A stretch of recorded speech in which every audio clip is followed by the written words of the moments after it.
U.S. economy's got a very asymmetric effect going on right now. If the current level of tariffs stick, we do still expect this inflation pressure to rise. Tariffs can certainly slow growth some. We're not big believers that they're in any way kind of inflationary in a durable sense. We should expect to see some upside pressure on inflation coming from tariffs. The noise versus signal, the noise is very high right now. This is Bloomberg Surveillance with Jonathan Ferro, Lisa Abramowicz, and Annmarie Hordern. Live from New York City this morning. Good morning, good morning. For our audience worldwide, Bloomberg Surveillance starts right now. Coming into Thursday, confronting risk. We're dealing with a lot of them. We're dealing with about 15 countries, but as you know, we have about 150 plus, and you can't do that. So we're going to be sending letters out in about a week and a half, 2 weeks, to countries, telling them what the deal is.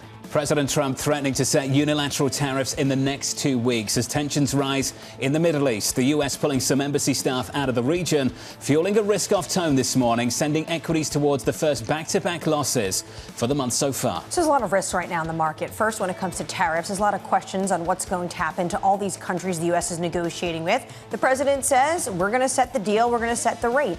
I think that's for most countries, besides the 18 that the Treasury Secretary mentioned yesterday on Capitol Hill. And if you are negotiating, as he says, in good faith, and this is what I've heard from foreign trade representatives, they will give assurances that that July 9th deadline will be extended. We've got some debt coming to market a little bit later as well. The 10-year auction was fine yesterday. 30-year debt later on this afternoon. 30-year debt auction in the face of these comments from Jeff Gunn, like a double line to Lisa. A reckoning is coming. The Treasury Secretary, Scott Bessent, on Capitol Hill once again. Once again, he's going to be asked about the debt in the bond market. He said that he recently spoke to Jamie Dimon about it. And he said, I think he was just talking about market structure, not exactly what's going on with the U.S. deficit. He said what he wants to do by the end of his term and make sure he brings down the deficit to GDP. We'll see what he has to say, potentially in response to Mr. Gunlack on Capitol Hill today. Bonds catching a bid in the last 24 hours. Downside surprise on CPI. Core CPI softer for a fourth consecutive month relative to expectations. Yields are lower in the bond market. Crude yesterday was higher. A little bit softer this morning, but new levels for you. Brent crude 68, WTI 67, and the focus on Iraq, Iran, Israel too, and what's going to happen in that region. Absolutely. What we are seeing right now in the oil market is geopolitical risk premium being put into prices. This is after reports that Israel's potentially ready to launch a strike on Iranian nuclear sites.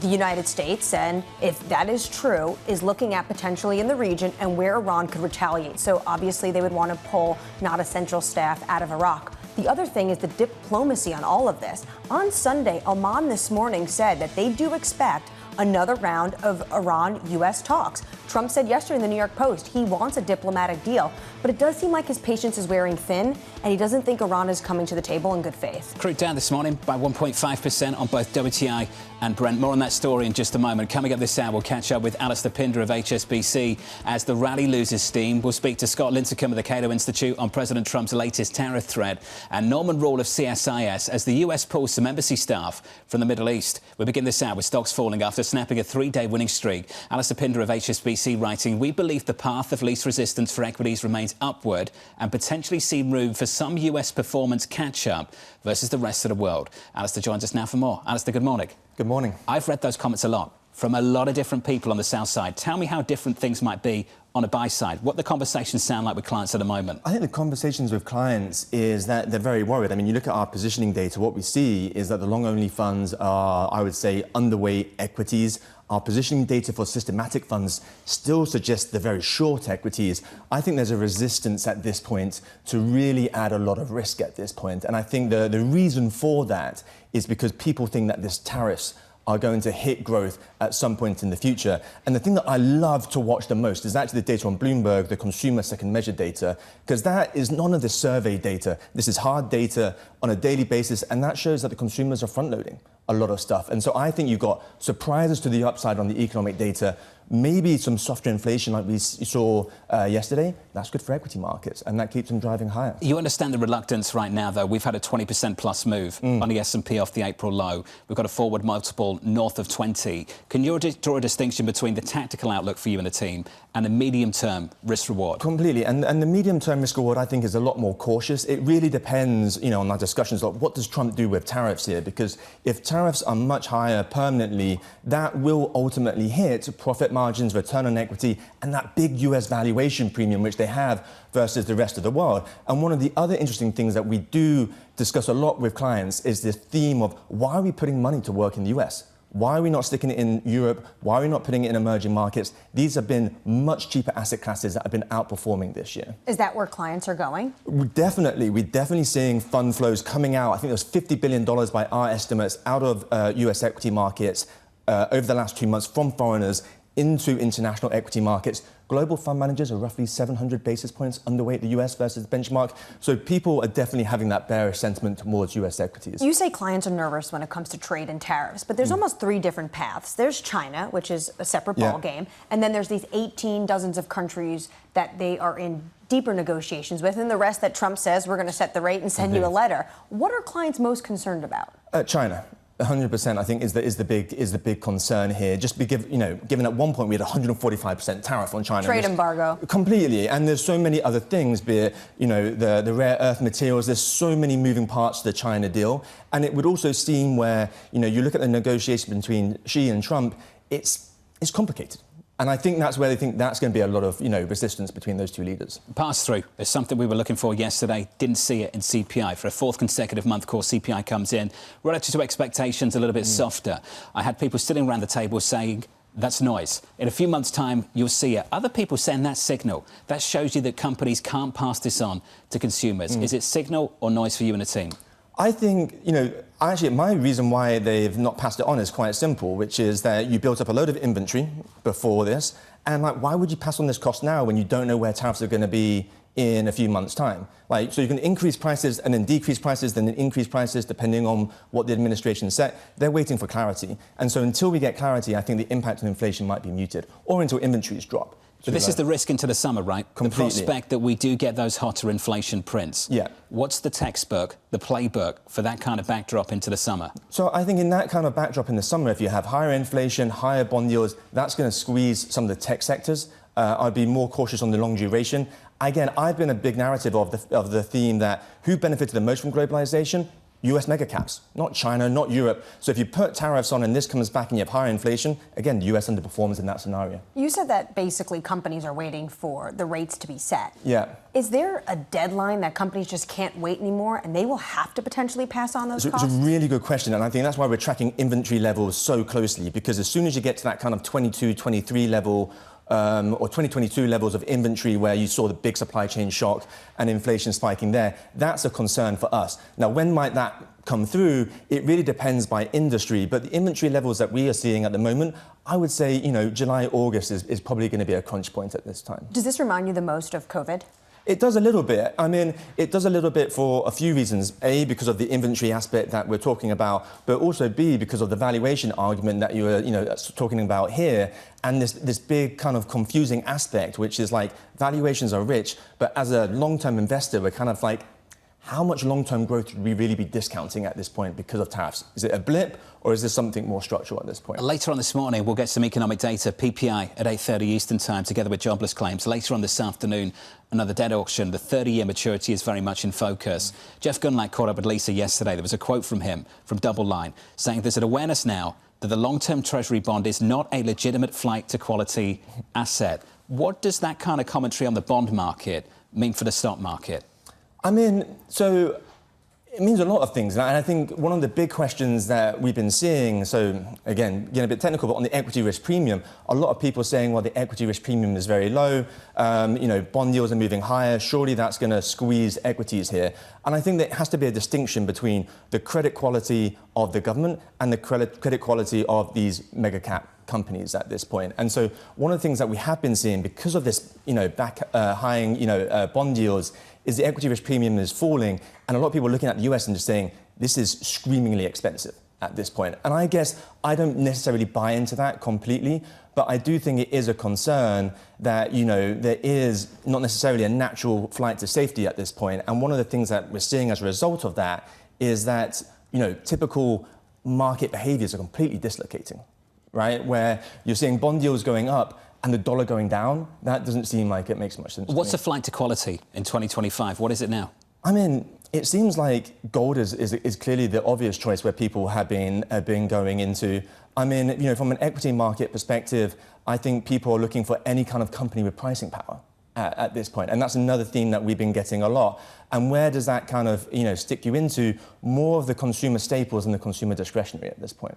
Alastair Pinder of HSBC. Alastair, appreciate your time, Thank you sir. very much for having me. It's good to see you, buddy. Thank you very much. Later on this morning, I'll repeat it again, 8:30 Eastern Time. PPI, another read on inflation together with jobless claims. CPI softer yesterday. Softer than expected once again. And I think a bit of a victory lap from individuals around the White House. Oh, yeah, and it was definitely a victory lap yesterday for the Treasury Secretary on Capitol Hill. Every time you saw a congressman or woman try to say that prices are going up, he said, did you see the CPI report today? And he didn't mention Neil Dutta, but they seem to have the same thinking. He said it's TDS, tariff derangement syndrome, that's happening right now. We'll catch up with Neil Dutta on tariff derangement syndrome a little bit later on this programme. Looking forward to that later on Bloomberg Surveillance. Let's give an update on stories elsewhere this morning with our top story out of India. Our Bloomberg Brief with Yahara Anand. Hey, Yahara. Hi, John. Exactly. An Air India flight bound for London's Gatwick Airport has crashed. The Boeing 787 was carrying 242 passengers and crew and had departed from Ahmedabad in the western part of India. The plane reportedly went down in a residential area moments after taking off. Indian authorities have shut down the Ahmedabad airport and suspended all flights. Meanwhile, the U.S. ordered some staff to leave its embassy in Baghdad due to heightened security risks. It also authorized families of members of U.S. military personnel in the Middle East to depart. Statements announcing the decisions did not cite any specific threat. CBS is reporting that U.S. officials have been told Israel is ready to launch an operation in Iran. And rallies against immigration raids that began in Los Angeles have spread to other cities, including New York, Chicago, and Milwaukee, with some clashes reported between protesters and police. California Governor Gavin Newsom used a TV address to call President Trump's use of federal powers an assault on democracy. That's your Bloomberg Brief. John? Yahara, thanks. Thanks for the update. Of course, we'll bring you regular updates on Air India Flight 171 throughout this hour on Bloomberg TV. Up next on the programme, renewing the tariff threat. We're dealing with a lot of them. We're dealing with about 15 countries, but as you know, we have about 150 plus, and you can't do that. So we're going to be sending letters out in about a week and a half, 2 weeks, to countries, telling them what the deal is. Up next on the programme, we'll catch up with Bloomberg's Tyler Kendall on the latest in the nation's capital and speak to Scott Lincicome of the Cato Institute on the other side of this commercial break. Live from New York City this morning, good morning.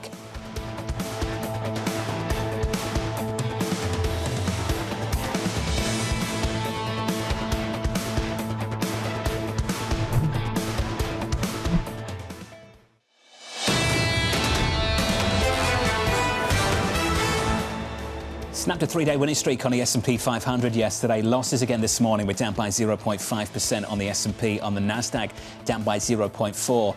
The move yesterday faded, even with better than expected CPI, lower than expected. Some form of an agreement between the US and China, always better than the alternative. But the move did stick in the bond market. That rally continued into the close. 2-year, 10-year, 30-year yield to lower again.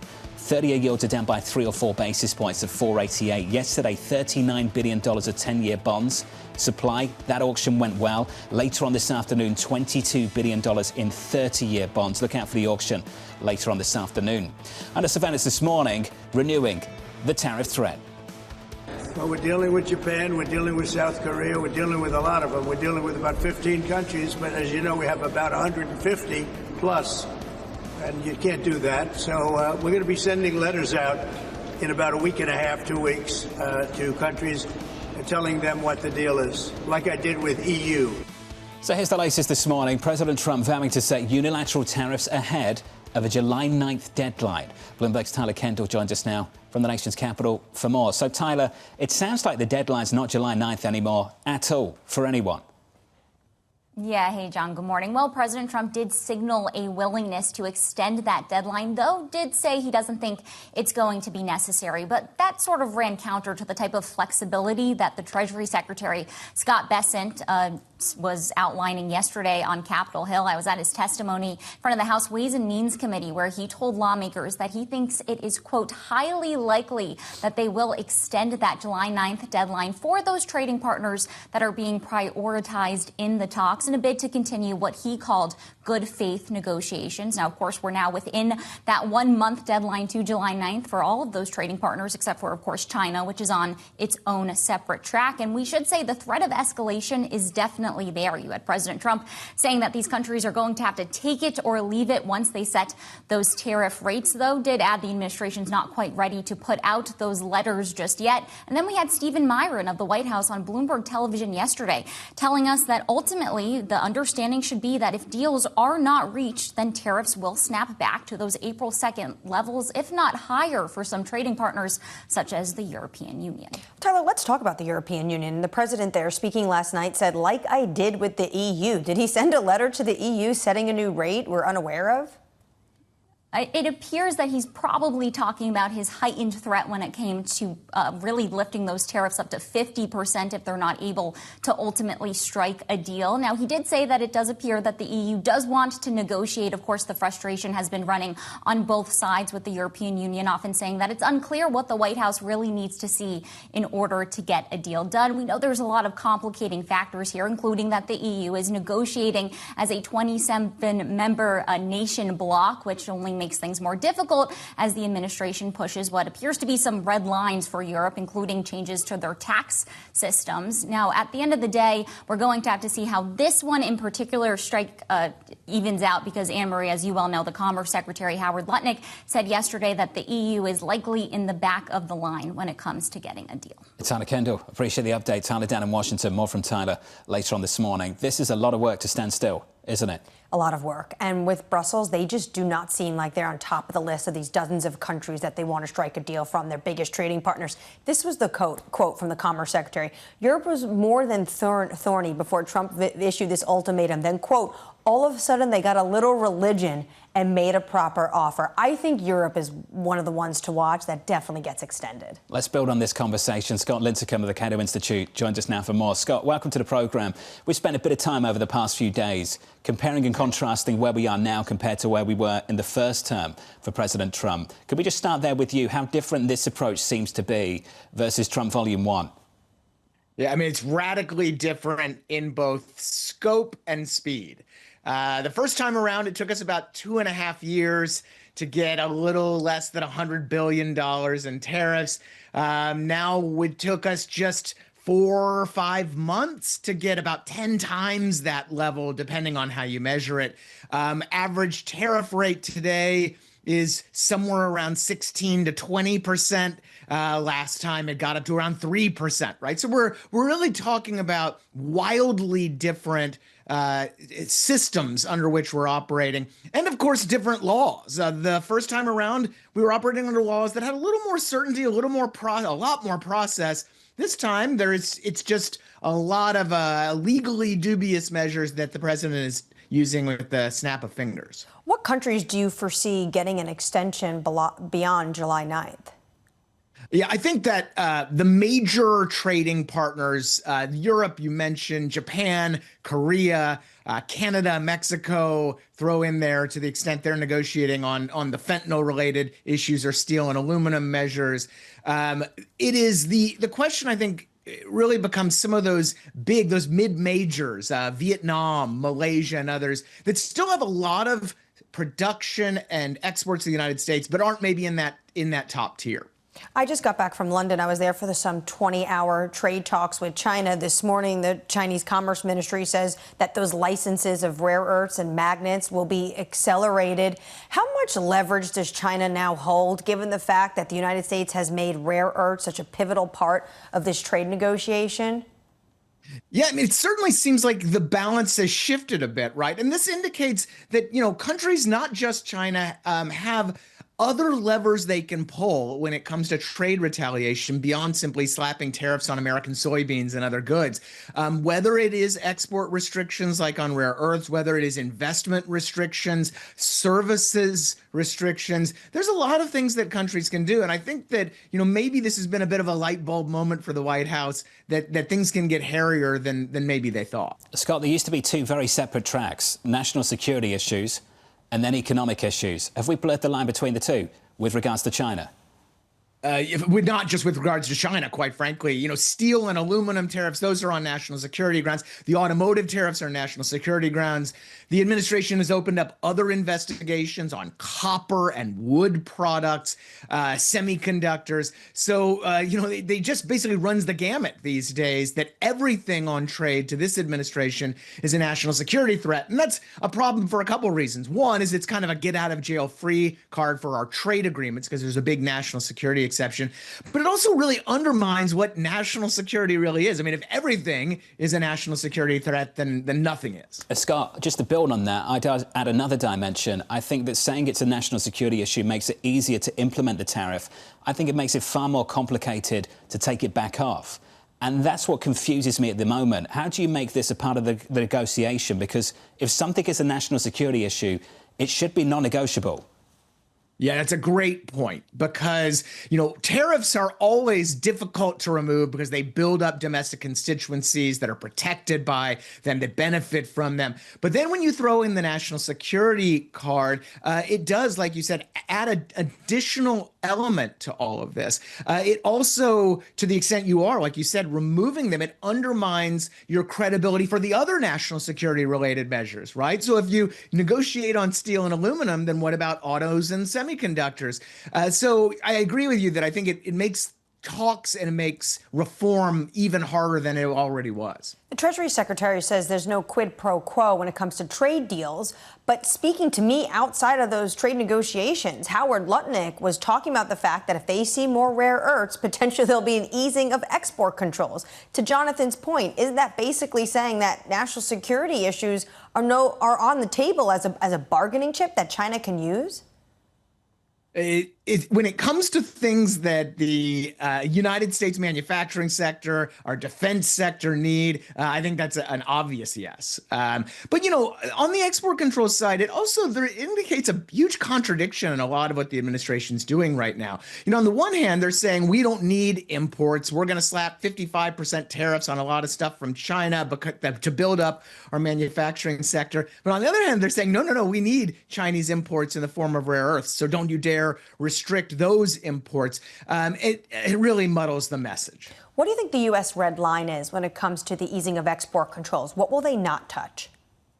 I think it clearly will not touch any of the highest end technology, semiconductor-related, supercomputer, AI-related technologies. Those things, there's a really broad bipartisan consensus in Washington that those things need to be locked down. I think it's going to be that middle dual-use technology where there's going to be a big gray area and a lot more negotiation. Hey, Scott, appreciate the update from you, sir. We'll catch up again soon. Scott Lincicome there of the Cato Institute on the latest with trade. It just feels like Europe is going to take a whole lot longer. We haven't really even started to engage on the really thorny topics with regards to the European Union. It's going to be incredibly challenging when it comes to Europe, and they already have a whole host of measures that they're willing to put into action if the U.S. continues with these higher tariffs. So we can get for a full tit for tat when it comes to Brussels that we haven't even seen yet, and they seem to be at the bottom of the list. This is going to be incredibly challenging for Brussels and Washington to negotiate. Never mind July 9th. When's this going to wrap up? Months, years? Depends what country, honestly. And if you look at China, if you want a grand bargain deal, when we're just talking about rare earths and export measures, export controls, what happens when we want to start talking about other issues when it comes to China, their economy, or a purchasing agreement? Should Beijing actually finally go back to the phase one purchasing agreement that they never lived up to during Trump 1.0? That is going to take months and years. That's China. Speaking of Europe, euro dollar pushing 116 this morning, 115.80 around about now. That's the highest going back to November 2021. Positive on the session by 0.8%, a much stronger euro for a fourth consecutive session. That's the FX market and crude in the last 24 hours. A rally for Brent and WTI. Up next, Norman Roule of CSIS as the US pulls some embassy staff from the Middle East. Live from New York, you're watching Bloomberg TV.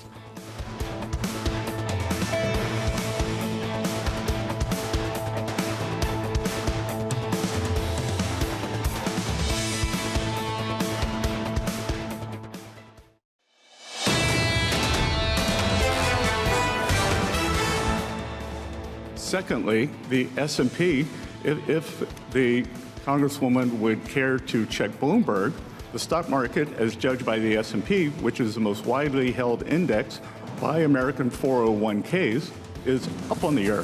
Up. The Treasury Secretary on form just yesterday. We can check the Bloomberg. We are up on the year by 2.4% on the S&P 500, endorsing the Bloomberg, endorsing the S&P 500. Yeah, and he was saying, I don't actually know if there's a terminal, though, in Congress. That is something I have yet to find, besides our, our congressional reporters who have their definitely a terminals terminal in the West Wing. They need one in Congress. Let's put it that way. Certain Congress people maybe need it more than others. Other people seem to perform very well in the equity market without one, which is curious, isn't it? Yeah, that's maybe another story. Equity futures on the S&P 500, negative by 0.5%. On the Nasdaq 100, we're down by 0.5%. Also on the Russell, just a little bit softer, negative by 0.8%. Later on this morning, a few hours away, jobless claims and another read on inflation. You'll get PPI data, all of that just around the corner. Let's get you some morning movers. 3 hours away from the cash open. Here's Yahira Anand. Hey, Yahira. Hi, John. We start with Boeing. Shares are lower by 7%. Now, I will say it is very difficult to talk about stock moves after such tragic news. But here's what we know about this crash. Local media is reporting that the crash involved a 787 Boeing Dreamliner. This was an Air India flight, and the plane crashed shortly after taking off from Ahmedabad, and it was en route to London. I will note the 787 has no prior fatal crash history, but we all know the scrutiny that Boeing has faced over production and safety issues. Moving on, we have Oracle shares. Those are up more than 7.5% now, fueled by a bold forecast. The company expects cloud infrastructure to surge over 70% this year. Sales. This comes as it becomes a major player in the business of renting out computing power and storage to AI-focused companies like Meta and OpenAI. And it says the momentum will carry on to next year. The CEO says next year's growth will be even stronger. And we end with Voyager Technologies. It is up another near 3% here after the space company soared 82% yesterday in its Wall Street debut. The defense and space contractor is behind Starlab, which, interestingly, this is a commercial space station set to replace the ISS by 2030. The company is also seen as well-positioned to tap into President Trump's proposed Golden Dome missile defense system. John? Yahira, thank you. More from Yahira a little bit later this hour. On our radar this morning, one of our top stories, President Donald Trump threatening to set unilateral tariffs in the next 2 weeks.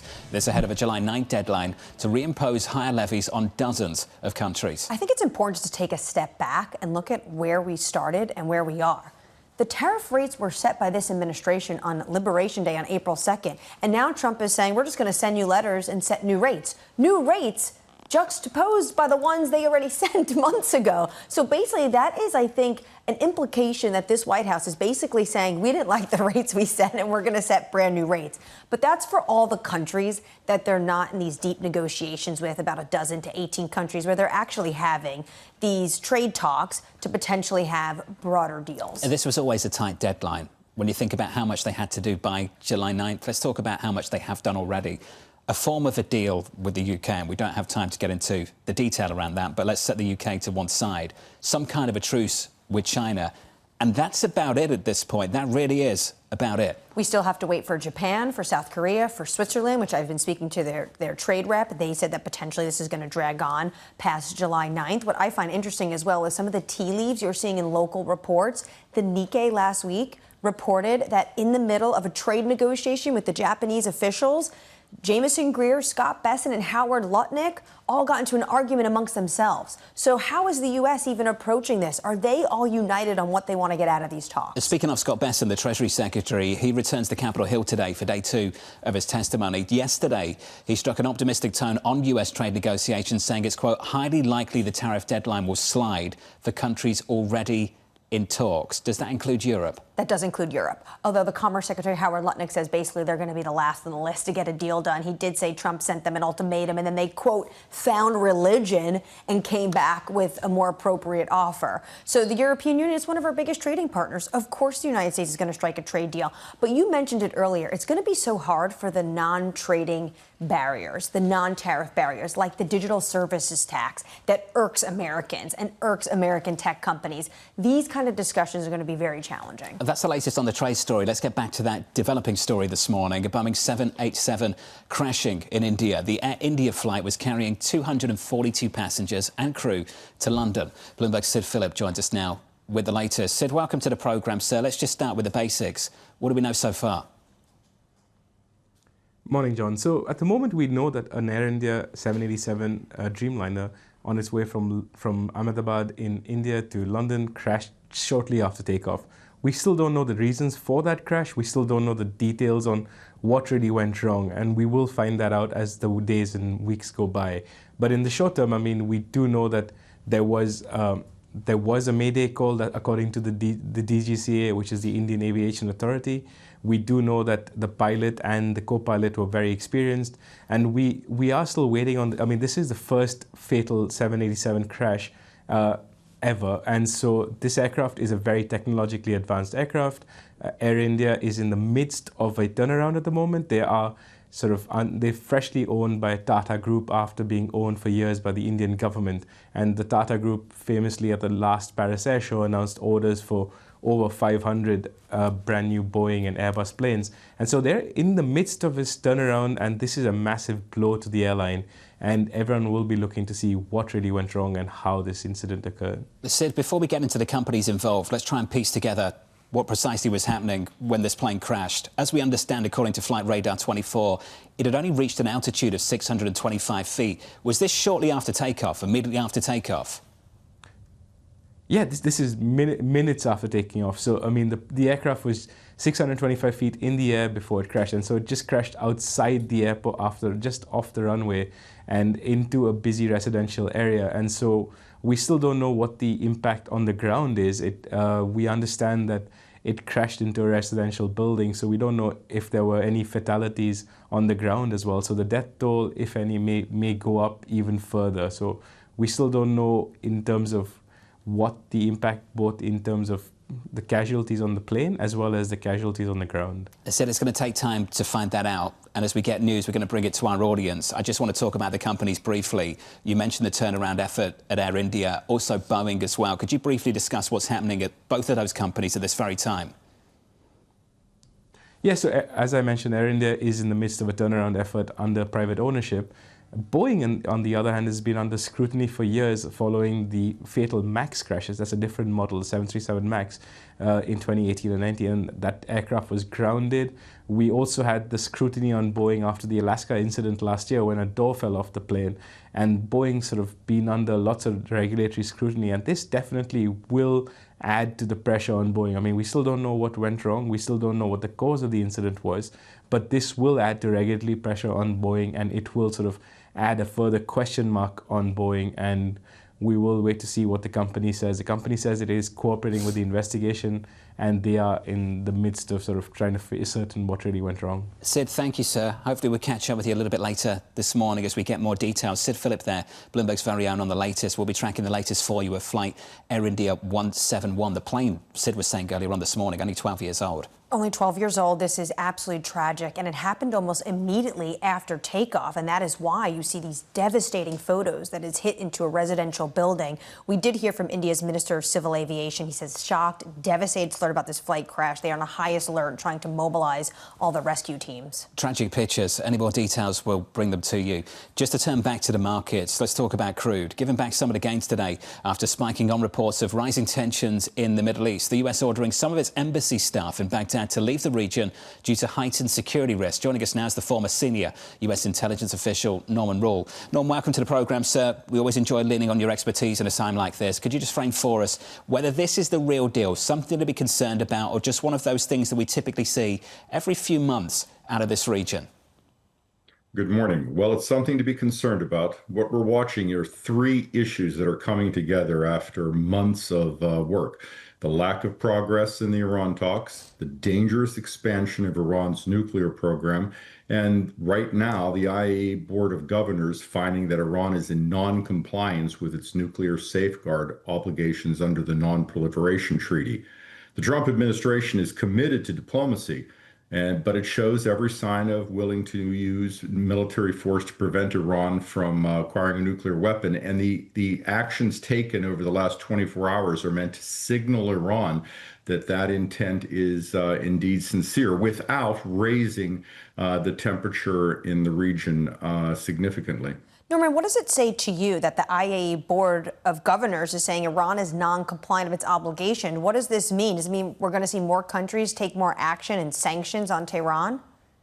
Well, first, the issues that the IAEA has worked on in the last few weeks are longstanding, in some cases for many years. But diplomacy has very slow wheels, and people put a lot of effort into trying to avoid this step. Indeed, this censure of Iran is the first time something like this has been done in 20 years. This will require now that the IAEA push this towards the UN Security Council for what is known as snapback to, in essence, restore all UN Security Council sanctions on Iran, probably in September. They have until October, but since Russia takes over the UN Security Council in October, that's unlikely to happen. What we're seeing is that Europe is seeing that diplomacy has come to its end. There are no other options here, and they are agreeing with the United States that the more severe pressure needs to be placed on Iran. And again, Iran's nuclear program is reaching a very advanced stage. Most of its enrichment capacity is now being devoted to military, which is not nuclear weapons, but still military-grade enrichment, for which it has no actual purpose. Well, Norm, maybe an even further breach of IAEA obligations. What we're hearing today is that Iran says they're going to establish a new uranium enrichment center in response to this decision. At the same time, the Omani foreign minister confirmed that the 6th round of talks between Iran and the United States is still set to go on Sunday. How is there a path for diplomacy if Tehran is continuing to enrich uranium and announcing new centers? It's a great point. I think you're seeing several things here. First, I think whatever Iran announces, it planned to do in any case. It's just using the IAEA Board of Governors resolution as an excuse. It's likely going to expand its scale of nuclear enrichment, as I say, to continue its program in this dangerous direction. We should be most concerned if it further restricts IAEA access to its program, which it has been doing for a number of years. That would be most concerning. Iran, however, has all the reason in the world to continue talks, to drag out this process, and that is what has been of greatest concern to the Trump administration and others, because, again, there has been no substantial progress in the talks. Iran refuses to halt domestic enrichment, to close any facilities, and to halt advanced research and development. And unless you have significant constraints on those activities, besides temporary constraints, you really do have a program that at any moment can be turned into a nuclear weapons program. Norm, what kind of attack would it look like, given the fact that we do have reports that Israel's ready to launch an operation into Iran? Well, to be clear, there is no evidence that we're facing an imminent attack by the United States or Israel on Iran, although such a likelihood is increasingly likely and will grow more likely as Iran refuses to cooperate. Such an attack would have a number of different elements to it. It is certainly unlikely to take place in a single strike. Iran knows this. Iran has almost certainly been preparing to live through such an attack and to respond with its own ballistic missiles and other tools against Israel. It will be a prolonged event, both diplomatically as well as militarily. But again, the United States has more than sufficient capacity to overwhelm anything Iran may seek to use to defend itself. Hey, Norm, thanks for your time today. No doubt we'll catch up again soon. Norman Roule there of CSIS. Yesterday, crude rallying off the back of some of these reports. This morning, pulling back by 1.4%. Let's get you an update on stories elsewhere this morning with your Bloomberg Brief. Here's Yahara Ahmed. Hey, Yahara. Hi, John. An Air India flight carrying 242 passengers and crew crashed shortly after taking off from the Ahmedabad airport. The Boeing 787 bound for London's Gatwick Airport reportedly went down in a residential area. The airline said 169 Indian nationals and 53 British nationals were on board. Meanwhile, President Trump plans to send letters to trading partners within the next 2 weeks to set unilateral tariff rates. The move comes ahead of a July 9th deadline to reimpose higher duties on dozens of countries, once the current 90-day pause expires. And U.S. Health and Human Services Secretary RFK Jr. named 8 new vaccine policy advisors to replace the panel that he abruptly dismissed earlier this week. They include several vocal vaccine critics and one who identifies as a, quote, anti-vaxxer. The move comes as Kennedy makes major changes to how immunizations are studied and administered in the U.S. That's your Bloomberg Brief. John? Yahara, thank you. Appreciate it. Up next on the program, the U.S. exceeding expectations. There's no inflation. People are happy. People are wealthy. The country is getting back to strength again. That's what I care about. Up next, we'll get one more opinion. Francis Donald of RBC, live from New York. You're watching Bloomberg TV.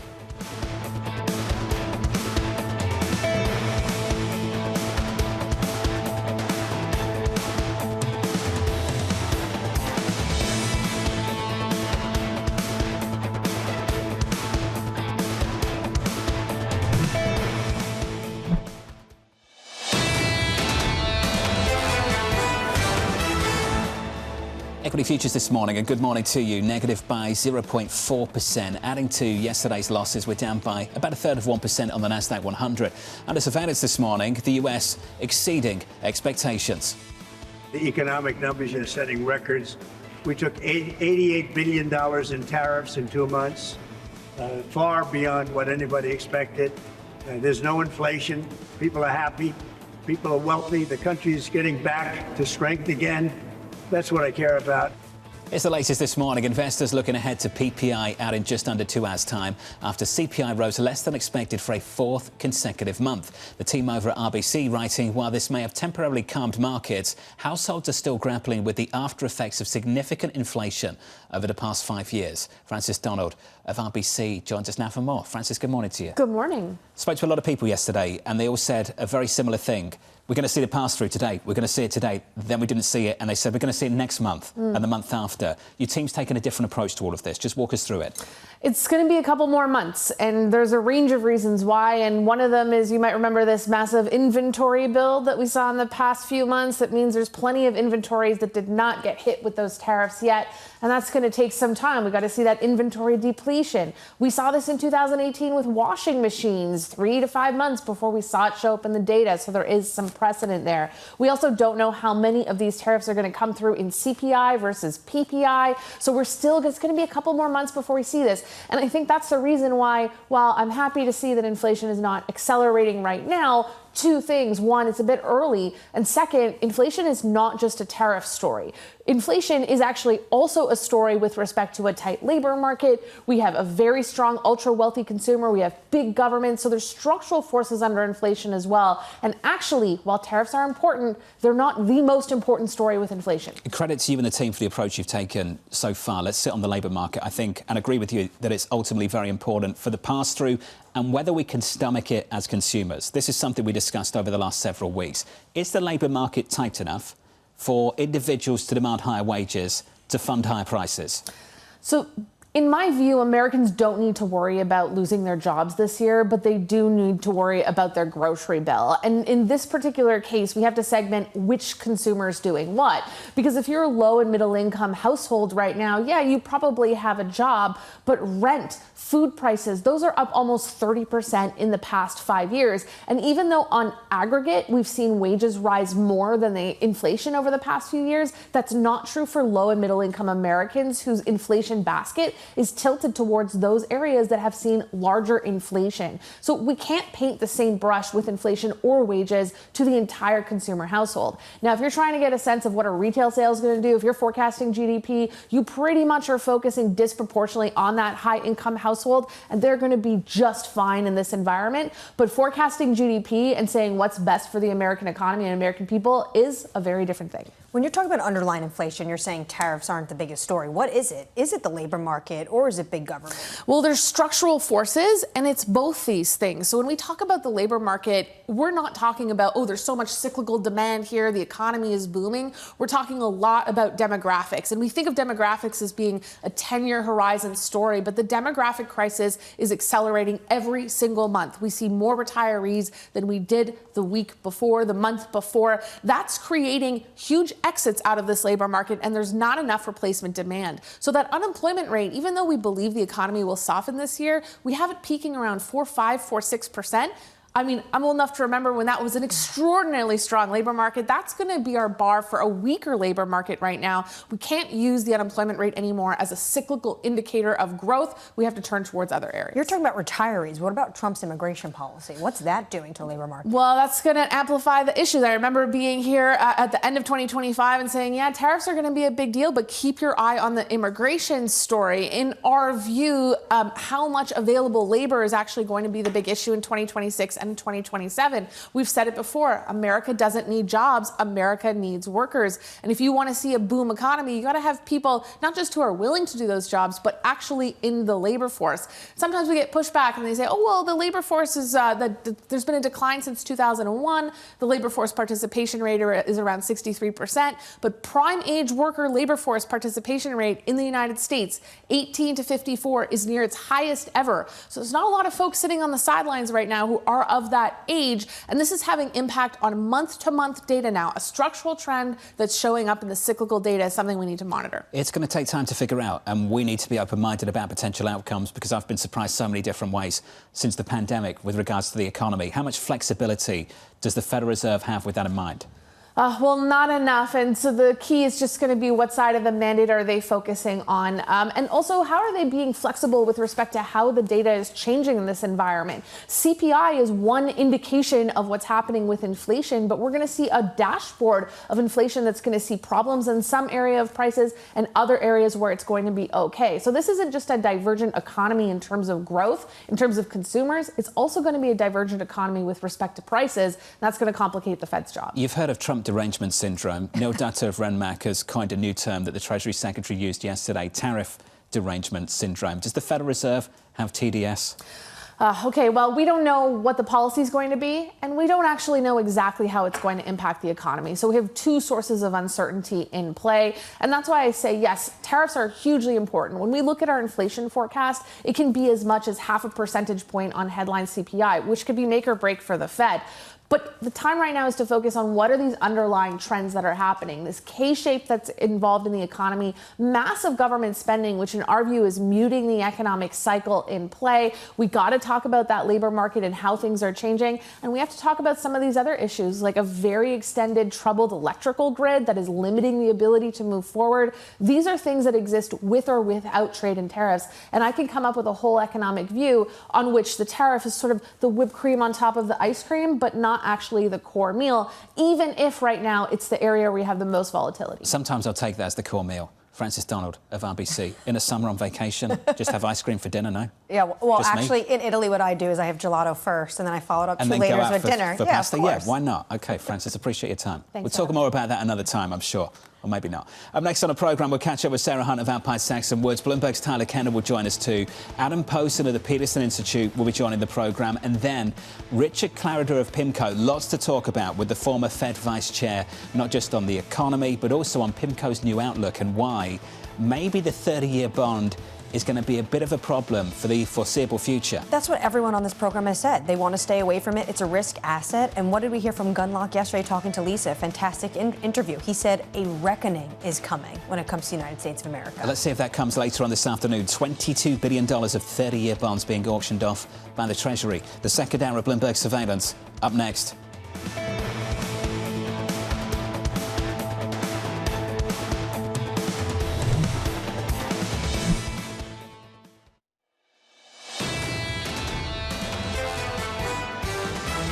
The outperformance of U.S. equity markets has been very, very clear. I think the biggest risk for the market is going to probably be either rates or we do go into earnings season. It's not as good as, people were hoping for. The rally has been sentiment driven. The market is going to need good news to continue moving higher, and it may be mixed. A dollar not gained is just as bad, if not worse, than a dollar lost. And I think you're going to see that reality settle in. This is Bloomberg Surveillance with Jonathan Ferro, Lisa Abramowicz, and Annmarie Hordern.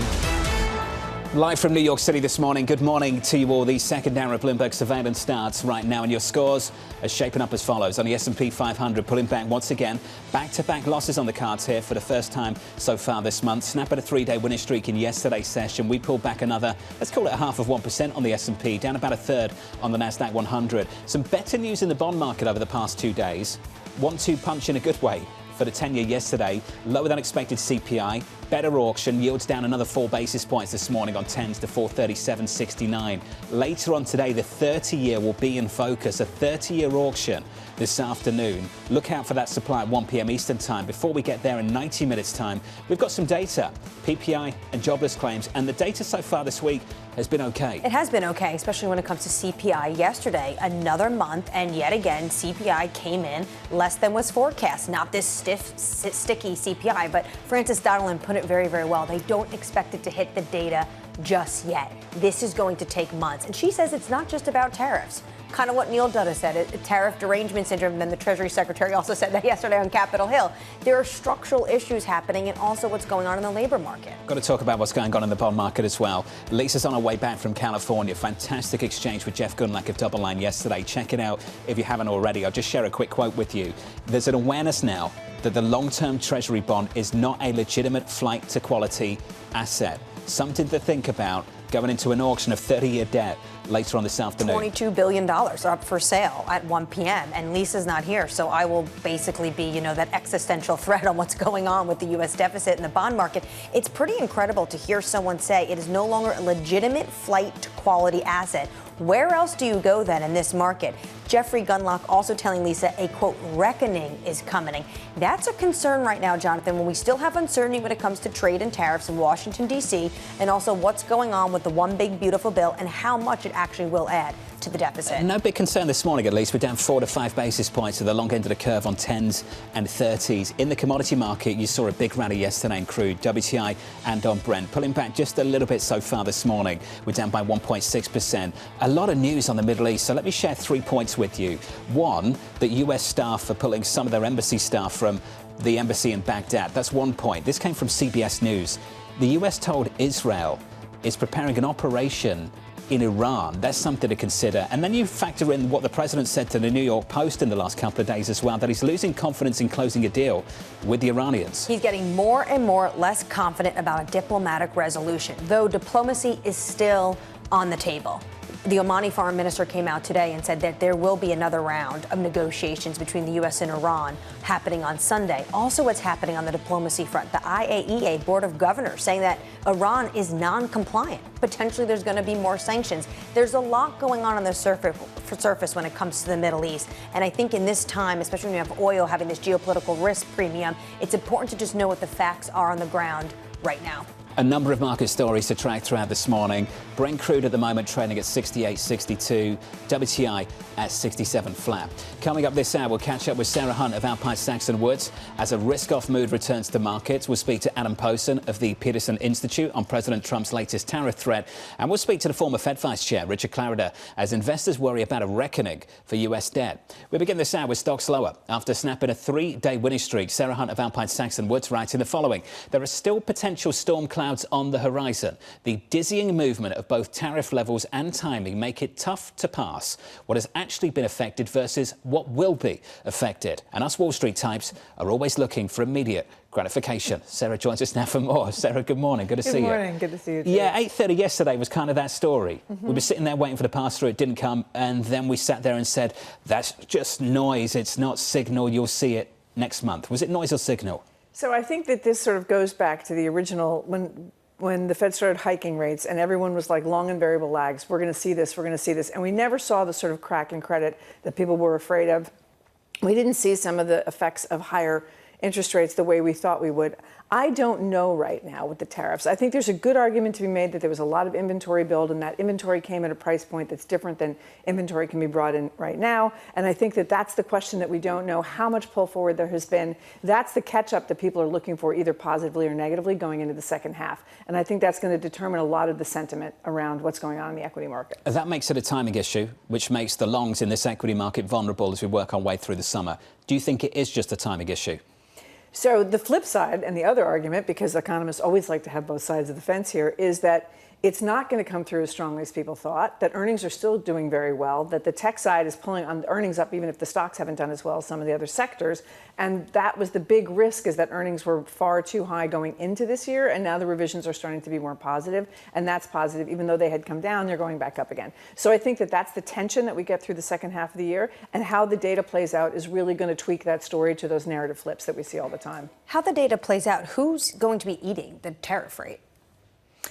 That is the biggest question, and what is it actually going to be? And since we don't know the answer to that, it's going to be, it comes down to margins again, which was the story at the beginning of the whole tariff argument, which was U.S. corporate margins are among the highest that they've ever been, and can they survive a continued push at the cost side? And we don't really know the answer to that. I would say that on the high end, you do see spending still going on. It's on the lower end where you have more trouble in those markets. So I don't think we know the answer yet, but I think it's actually going to end up being more shared than people think it will be. When you're looking to protect margins at a company, is it that you don't want to increase prices and then potentially you lay off people? How do you foresee companies dealing with this if the tariff impact is going to happen? It's that dance between my revenue side and my cost side, right? So I'm going to do as much as I can on the cost side, and if I can goose that revenue side a little bit, I will. And if I feel that other companies have to do the same thing because their input prices are going higher too, that gives cover for a whole group of industries in a sector to go, we all have higher input prices, so we all have to raise our actual prices. We'll see how that goes. We'll see what the willingness is both on the corporate spend side for CapEx and on the individual side. There's a major bond market dimension to today's conversation in the market. A little bit later on this afternoon, 30-year debt coming to market. Today, better. Yields are down by 4-5 basis points. Talked about Lisa's conversation with Jeff Gundlach yesterday. I'm not sure if you saw it or not. But the reckoning he's expecting to come in the debt market. What is a reckoning in the US debt market? What does that even look like? I would think a reckoning in the debt market. I mean, there's two ways this can go, right? It can either be that the long end of the market starts rising because of either fear or because growth is better. So there's two outcomes there. Or the Treasury or the Fed starts doing something that's more along the lines of either a stealth QE or something else to bring that long end down. So I don't know which way that's going to go, but I think what it's speaking to is how volatile it is, and how, as a non-risky asset, the 30-year shouldn't be as volatile as the bond market has been. Do you think it complicates monetary policy, given what happened last time they reduced interest rates? And what we saw at the back end of last year was a reduction of 100 basis points on Fed funds, and the long end sold off. Now, there's a question as to whether they contributed to that. Some people think they did. Do you think it does complicate monetary policy? I think it does, because one of the biggest questions is how much interest am I going to be spending, right? This is the big argument that we spent 10 years at zero interest rates, loaded on a bunch of debt. And now all of a sudden those costs are coming to creep up, and they're coming to bite us, really. So that really, the long end is a big part of that, because one could have argued that terming out more debt when rates were extra low might have been a better choice, because then you had more paper that was having lower interest rates. So I think that right now that's the reckoning that we're talking about, is what that spend is going to cost the government as well. So Jeff Gundlach also said to Lisa, when he's saying it's not a legitimate flight to safety, he's talking about how gold potentially is. Costco's even selling gold retail, and they can't keep it in stock. Where do you go at this moment? Well, I think that it's made the Treasury market, especially the long end of the Treasury market, far more volatile. I think that that rush into gold is one of those things that is a relative game against other currencies, because there's more of a fixed aspect to gold, because there's less of it that's easy to create. I think you're still looking for growth, as opposed to, I have to worry about this particular decision on this particular day. I really want to see where I've got cash flow and growth. And that just remains the place to go for quote-unquote safety in a market that's very volatile. Do you think this market is vulnerable as we work our way through the summer? I think it is, because I think if some of these negatives play out, it's very vulnerable. But if they don't seem to play out, it does seem like the bias is higher, right? I mean, what is the pain trade right now? I've heard from so many people on the south side that the pain trade is the stock market moving higher.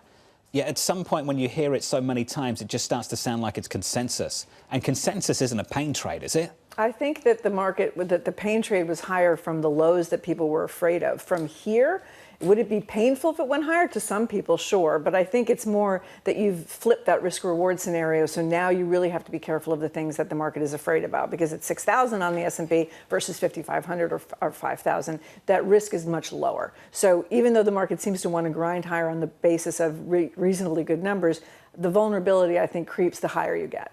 Sarah Hunt of Alpine Saxon Woods is going to be sticking with us. Equity futures so far negative just at 0.5% on the S&P. Later on this morning, 8:30 Eastern Time, US PPI following a softer than expected CPI read just yesterday, together with jobless claims as well. Two data points to watch a little bit later on this morning. Let's get you an update on stories elsewhere with your Bloomberg brief. Let's cross over to Yahara Anand. Hey, Yahara.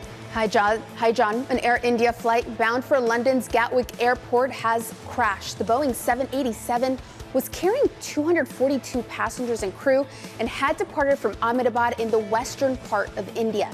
The plane reportedly went down in a residential area moments after taking off. The airline said 169 Indian nationals and 53 British nationals were on board. Meanwhile, Japan's prime minister sees a large gap between the U.S. and Japanese stances on trade talks. Shigeru Ishiba is expected to meet President Trump on the sidelines of the G7 meeting in Canada starting Sunday. Japan is facing increased tariffs on July 9th if a deal is not reached in time.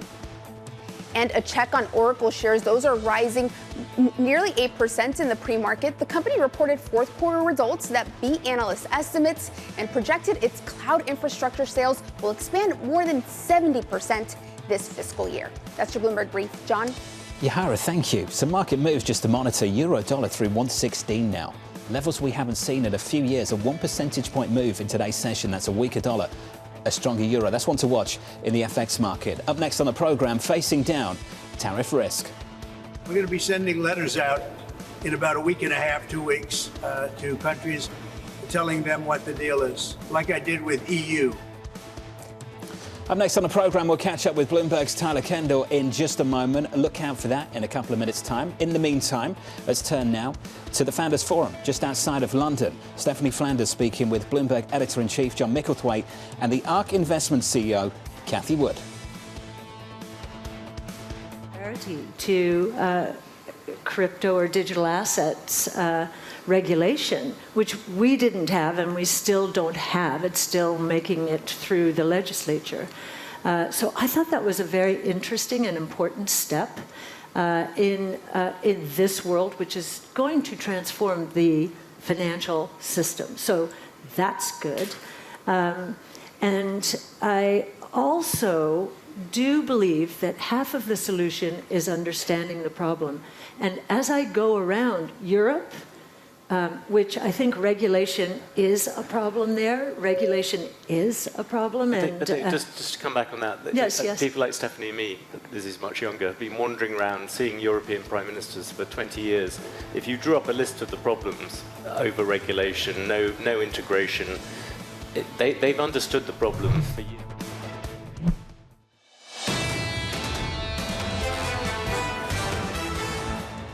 Live from New York City this morning. Good morning to you all. Your scores look like this morning. Equities down by 0.5% on the S&P. Similar move on the Nasdaq.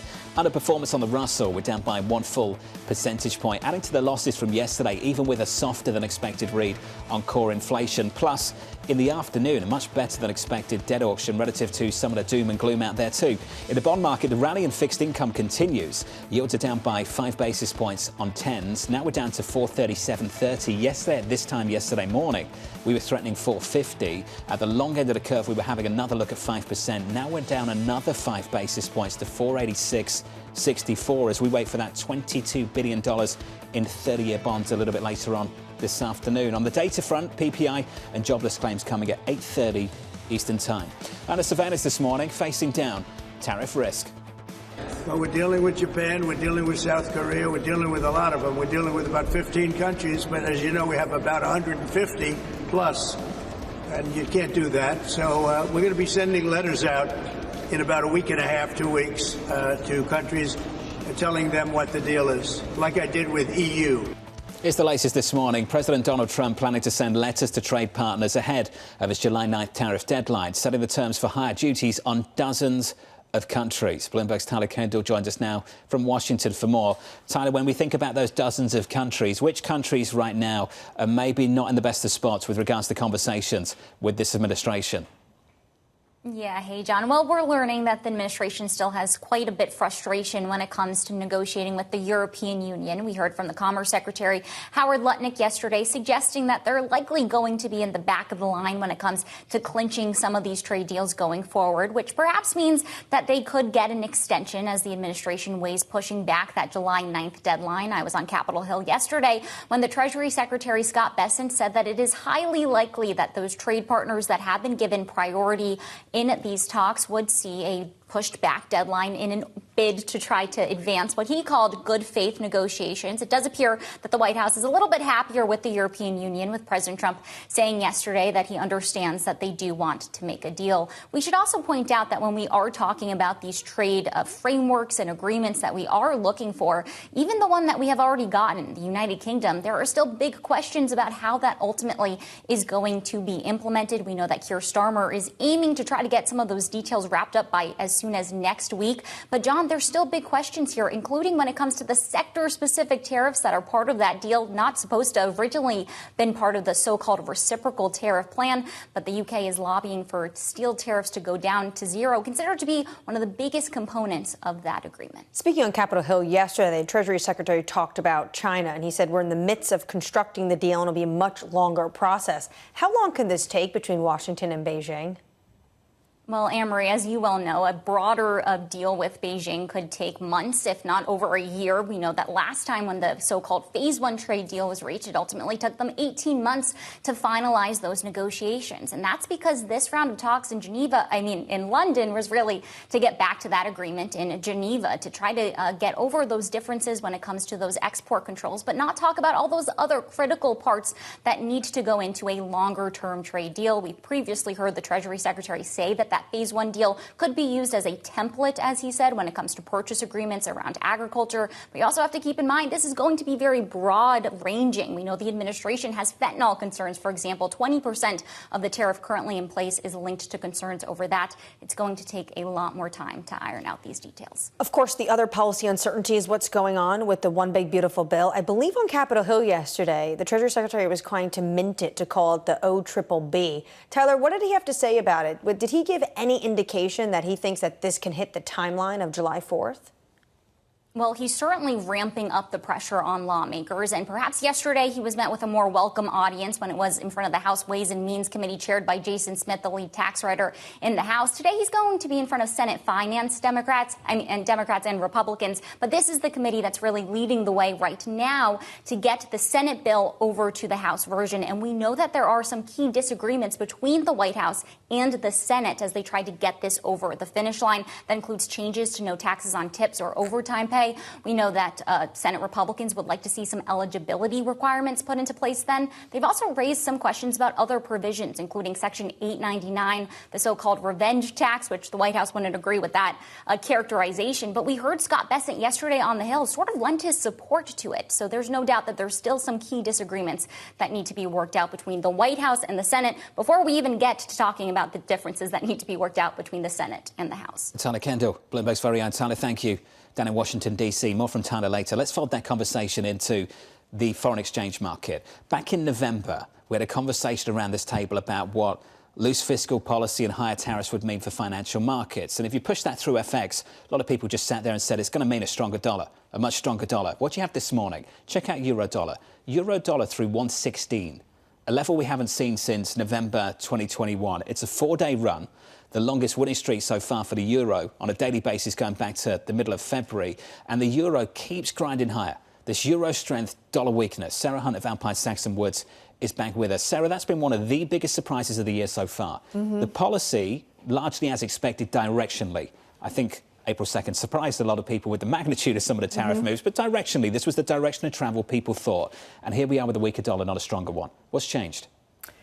I think there was also some expectation that keeps moving out that the U.S. was going to be cutting rates, and they're not. I think that there is an expectation that the fiscal stimulus that's going to come through in Europe is going to be very high because they're going to start spending money that they haven't been spending, and that got people more interested in markets over there as well. I think the underperformance of the U.S. market relative to some of those markets has an effect as well because people start switching into other areas and on the margin kind of moving out of the U.S. and into European assets. So I think there are a number of moving parts, But in a lot of ways, like other correlations that we're used to saying X then Y, we've seen some very unusual correlation moves. And I think that it's sometimes hard to figure out exactly why that is. Well, let's pick out one piece of that. So the FX component for some people speaks to the erosion of US exceptionalism, that people have started to look elsewhere. We had a guest on the programme recently who talked about maybe there's some scope, some space for some catch-up here, the US versus the rest of the world. In fact, it was HSBC about an hour ago on this programme. Would you share some of that maybe there's some space for some catch-up, just in terms of performance, that perhaps we've left the US behind and maybe we shouldn't have?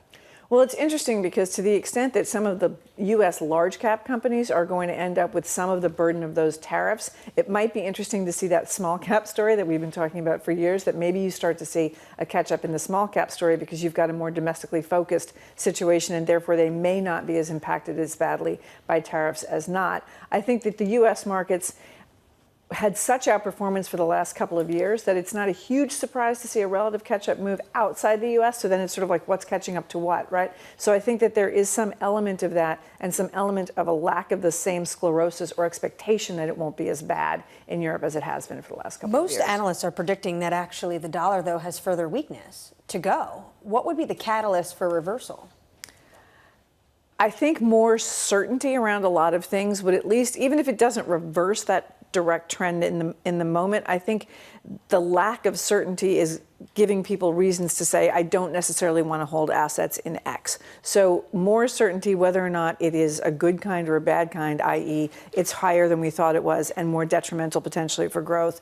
But I think if you continue to see the data hold up the way it has been and you continue to see U.S. growth being better than people expected, I think that that's a reason for a reversal. Is Europe and China, places like Europe and China, really in a better position to provide policy clarity, policy certainty relative to the US? No, they're not. And no, they generally don't. But it's the sort of jumping into the uncertainty pool that's going on in the US that has sort of changed that story a little bit. And again, 2 years of really great performance and some inflows into the US that were consistent.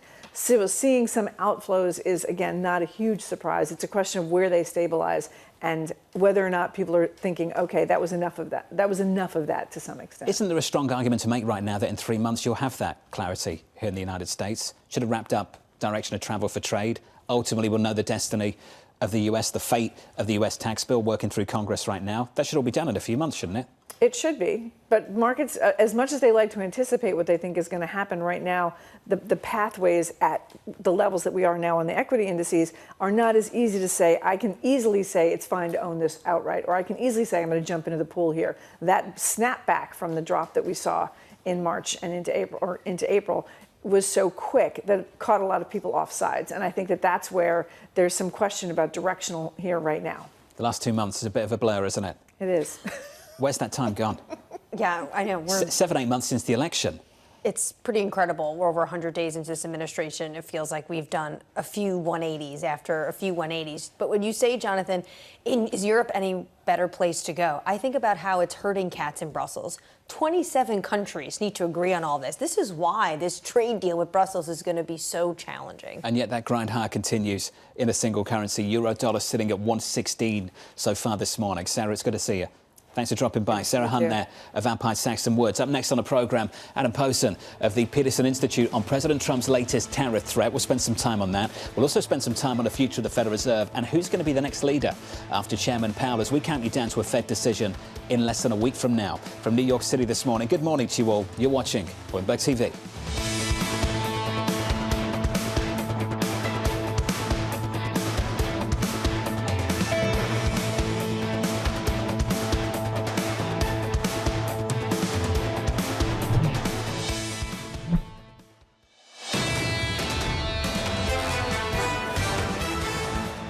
Snapped a 3-day winning streak in yesterday's session on the S&P 500 this morning, backing down by another 0.6% on the S&P, similar amount on the Nasdaq 100. As we work our way into the opening bell, in about an hour from now, you'll get jobless claims and PPI data following CPI yesterday. The fourth consecutive month we've had a downside surprise on core CPI.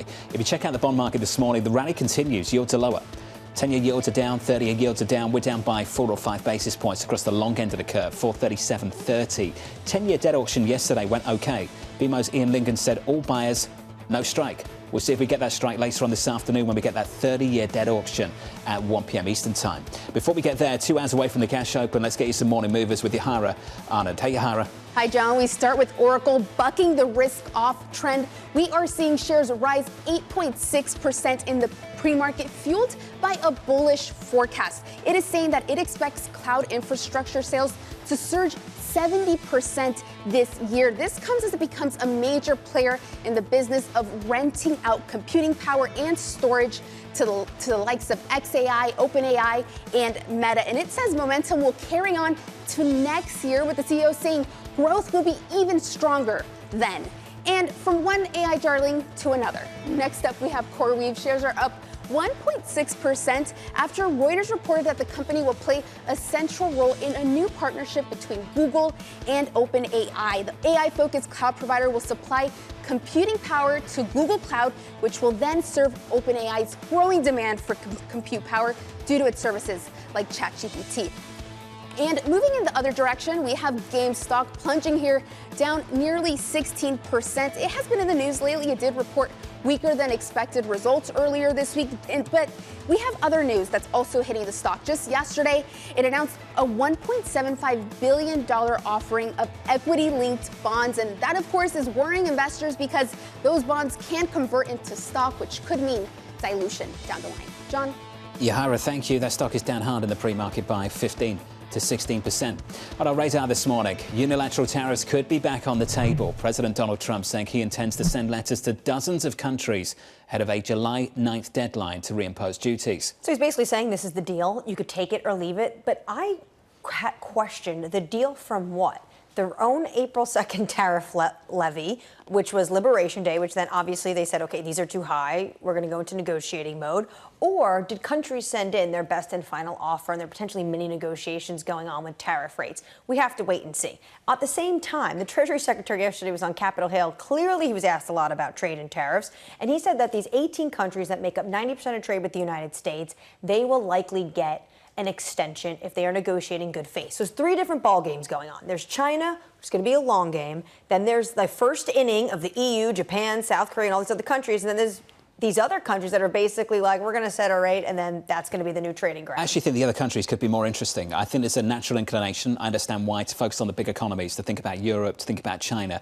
Go back to the trade data we had from the Chinese in the last few weeks, and what you saw was a big drop-off in exports to the US, a big drop-off in trade between the two countries, but then a big export boost to places like Vietnam. And this is where this administration, I think, is going to be increasingly focused on. Some of the exports coming from China to Vietnam, coming through the back door and back into the United States. What are they going to do about that? What can they do about that in the weeks, months and years to come? The knock-on effects. They want to make sure that China doesn't have a back door. This is why they've been putting a ton of pressure on Mexico, because we saw the near-shoring, friend-shoring. China was also doing that. They were going out to friends and saying, we're going to manufacture here. So they're going to have to work with these countries to try to put up their own tariff walls, because they know that China will dump somewhere if it's not on the United States or it's not on the European Union. That's the latest on trade. I want to talk about fiscal as well. The trade-offs in the Senate over Trump's big, beautiful bill. The Senator Mike Crapo saying the 3 major business tax provisions will be made permanent, but will require a scaling back of the House brokered deal on the SALT deduction. This has been a focus for us. How much daylight would we see between the bill that went through the House and the bill that will ultimately come through the Senate? SALT is going to be very challenging. It's very challenging for Speaker Mike Johnson. He had said to Lisa and I last week, Jonathan, that it's basically walking on a piece of dental floss through the Grand Canyon. He cannot get the bill through the House without keeping the SALT cap. And there are some Republicans who are not going to be willing to vote for it if it's not sticking at $40,000 when it comes to the deduction cap. And you already heard from the likes of Senator Tom Tillis saying, this is a moderate Republican, saying it's going to have to be lower, $30K. But do you know why? There is not a single Republican senator from a blue state that cares about the SALT deduction. I think they understand that the politics in the House is very different, but this is challenging for some of these senators to go take that vote. This was always going to be a point of tension, and it's looking like it will be a point of tension. I want to turn to a developing story so far this morning. A Boeing 787 crashing in India. The Air India flight was carrying 242 passengers and crew to London. Bloomberg's Sid Phillip joins us now with the latest. Sid, welcome back to the programme, sir. We caught up with you last hour. What's the latest? Morning, John. So we're still trying to figure out, we still don't know what happened, why the plane crashed. We do know that there may be expanded casualties because the plane crashed into a residential building that's just basically off the runway. And so there may be much more casualties than initially, or just on the plane. The authorities in India still haven't released how many people are feared dead or what the injuries are. But it is a sort of developing situation at the moment. We understand that the injured have been taken to multiple hospitals in the city.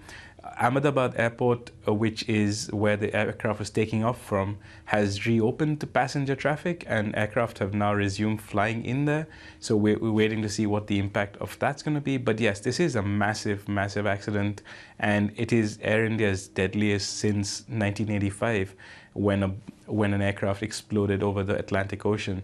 And so I mean, both Air India and Boeing are in the midst of a turnaround. Air India going from a state-owned company to a privately owned carrier under the Tata Group, which is expanding rapidly. They're adding more fleet. They announced orders for over 500 brand new aircraft from both Boeing and Airbus. And Boeing, which has been under lots of scrutiny over the last couple of years about the 737 MAX, a separate model, the smaller, shorter range model. And Boeing sort of under lots of scrutiny in terms of its manufacturing practices and everything else. But this is a 12-year-old plane. This is a 787, Boeing's most advanced, technologically advanced model. It's carbon composite. And so we're waiting to see what happened, why it happened, and what the learnings from this will be. It's a densely populated area, and it's seriously tragic, the news this morning. Sid, thank you for your time, sir. And when we get some more news for you, we'll bring it to you. Sid Phillip there on the latest aviation disaster, this time, unfortunately, in India.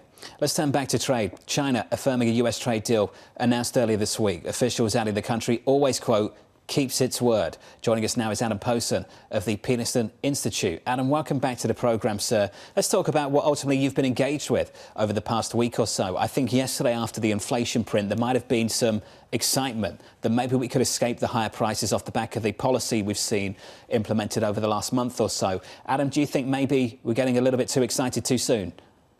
I think we're getting too excited too soon, Jonathan, for two reasons. First, as you imply, there is still a chance, and in fact, I think a very great chance, that we are just at the start of the tariff cycle. I appeared before the Senate Finance Democrats in a hearing yesterday, and there were small businesses, an array of them, sitting next to me, talking about how they are having to make hard decisions on what tariffs to purchase or what to cut back on. And we're seeing that in all kinds of data, even though it's not in the New York Fed inflation expectations, admittedly. And so I think the Fed's right to sit tight. But the other thing that's going on is we're not going to duck this as a real income hit. There's huge income hit because we're losing purchasing power of things people want to buy through tariffs, where it's a real income hit because uncertainty has gone up and it's going to remain up as the non-deals of the last month show. And so we might end up possibly with not that much inflation, but incomes are going to be hit. Adam, when you look at the core inflation yesterday, we saw the decline was from airlines, cars, clothing. There was a drop across the board when it comes to energy prices. When do you think it'll actually hit the hard data? It's a fair question, Annmarie. And after 4 months of under expectations inflation, even somebody like me who's been forecasting inflation to go up has to take a pause. 4 months in a row is real information. But the fact remains that the new and used cars number is weird, to use a technical term, given what we know is going on at Ford, at GM, at Toyota, at Stellantis, at Honda, given what we know is happening to their supply chains, given what we know is happening to credit availability for cars.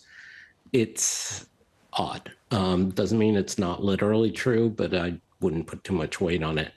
But more than that, I think there's just needs to be, as the Fed, I think, is rightly doing by waiting, you need to wait to see what happens. If it turns out there isn't inflation, then great. And we just have to deal with the real income loss. Well, Adam, what about if we do get trade deals, and this is all wrapped up in terms of the uncertainty by the middle or the end to the summer? It still doesn't fix the underlying problems, Annmarie. I mean, two things. First is, again, two things. Again, it's both direct and uncertainty. The direct effect is we still have tariffs that are 20 times on average as high as they were for 80 years. And that has to work through the system, and that is paid for by American companies or American consumers or American companies who buy inputs. So full stop, that's there. Second, because of the nature of the tariffs, that they're not done through legislation, they're done through presidential emergency power executive orders, and because everything gets negotiated, everything's up for negotiation at all times, the uncertainty doesn't go away. I know Jonathan hates it when I bring up Brexit, but the analogy is to Brexit. From 2016 to 2020, people kept saying, well, once the uncertainty is resolved, once we know if it's a hard or a soft Brexit, it'll be okay. And I kept saying the problem with Brexit isn't uncertainty. The problem about Brexit, the problem with Brexit is Brexit. And so it's not the same thing, but there is that parallel here. The regime has changed, and we're seeing that in the fixed income markets. We're seeing that in the currency markets. People do not view the U.S. assets or U.S. policy or U.S. fiscal policy as safe as it once was. It's not gone to heck, but it is less safe, more than zero risk asset. And that has a cascade of effects that will not go away.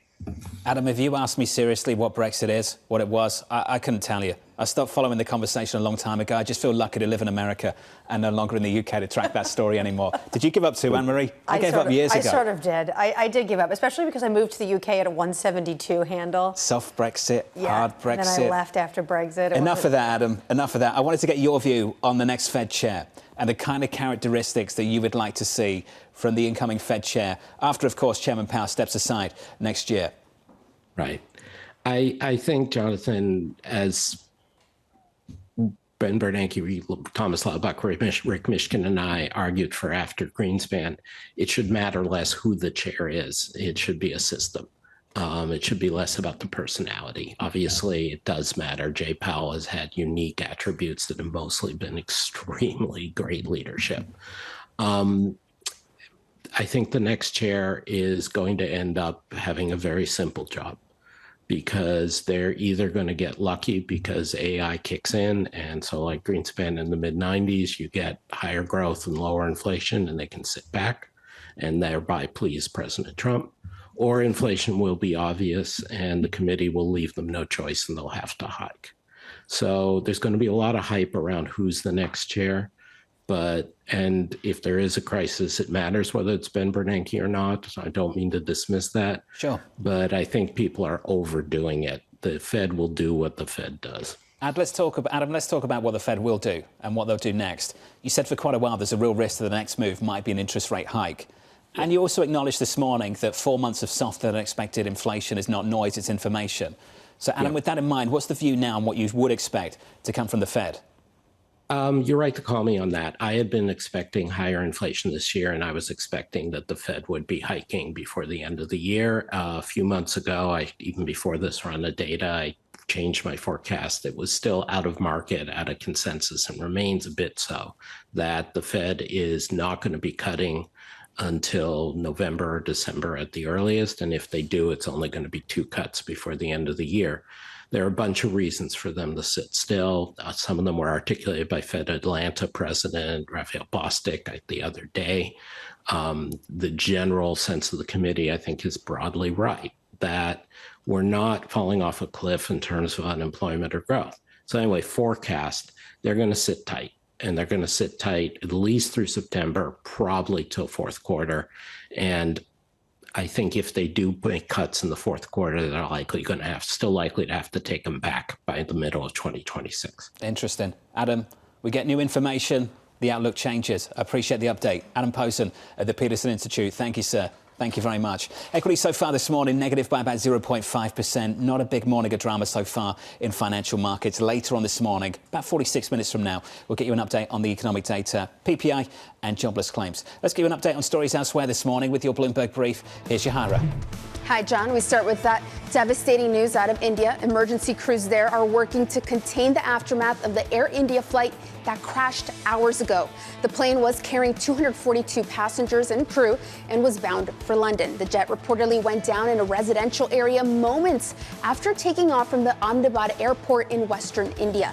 It's the worst incident to date involving the Boeing 787. Meanwhile, Elon Musk reportedly called President Trump late Monday night. The New York Times reporting the call came before Musk publicly backed off some of his attacks on Trump in posts on X. Musk also reportedly spoke with Vice President J.D. Vance and White House Chief of Staff Susie Wiles on Friday, who encouraged him to repair his relationship with the president. And Manhattan apartment rents reached a new all-time high last month. The median rent on new leases signed in May was $4,571, the third record price hit in 4 months, according to Miller Samuel and Douglas Elliman. Landlords are expected to raise prices further to cover the city's new law, which bars owners from imposing broker fees on new tenants. Can't catch a break. That's your Bloomberg Brief. John? It's brutal out there, Yahara. Thank you. It's getting more and more expensive, isn't it? To rent, yeah. It's challenging. Absolutely ridiculous. What do we need? Lower interest rates. Except lower interest rates mean high mortgage rates. At least that's what happened last year. Yeah, lower interest rates. But actually, if it was to work properly in the normal sense, lower interest rates, lower mortgages, people get on the property ladder, they don't need to rent anymore. They could buy. There we go. Make it happen. Do you want to take the Fed chair's position? Start QE. Start buying some 30-year debt. I'm running. Up next on the programme, the reckoning. The reckoning is coming. There's an awareness now that the long-term Treasury bond is not a legitimate flight to quality asset. That conversation up next with the former Fed Vice Chair, Rich Clarida.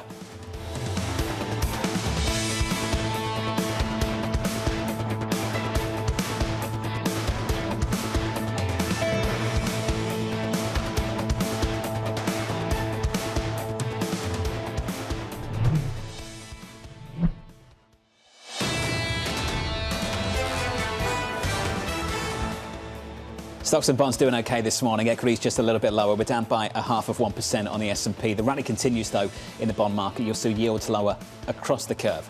Under surveillance this morning, the reckoning. The reckoning is coming. There's an awareness now that the long-term Treasury bond is not a legitimate flight to quality asset. It's not responding to lower interest rates. It's not really responding to an inflation rate, which is now 2.5%, probably going to go higher on the inflation rate.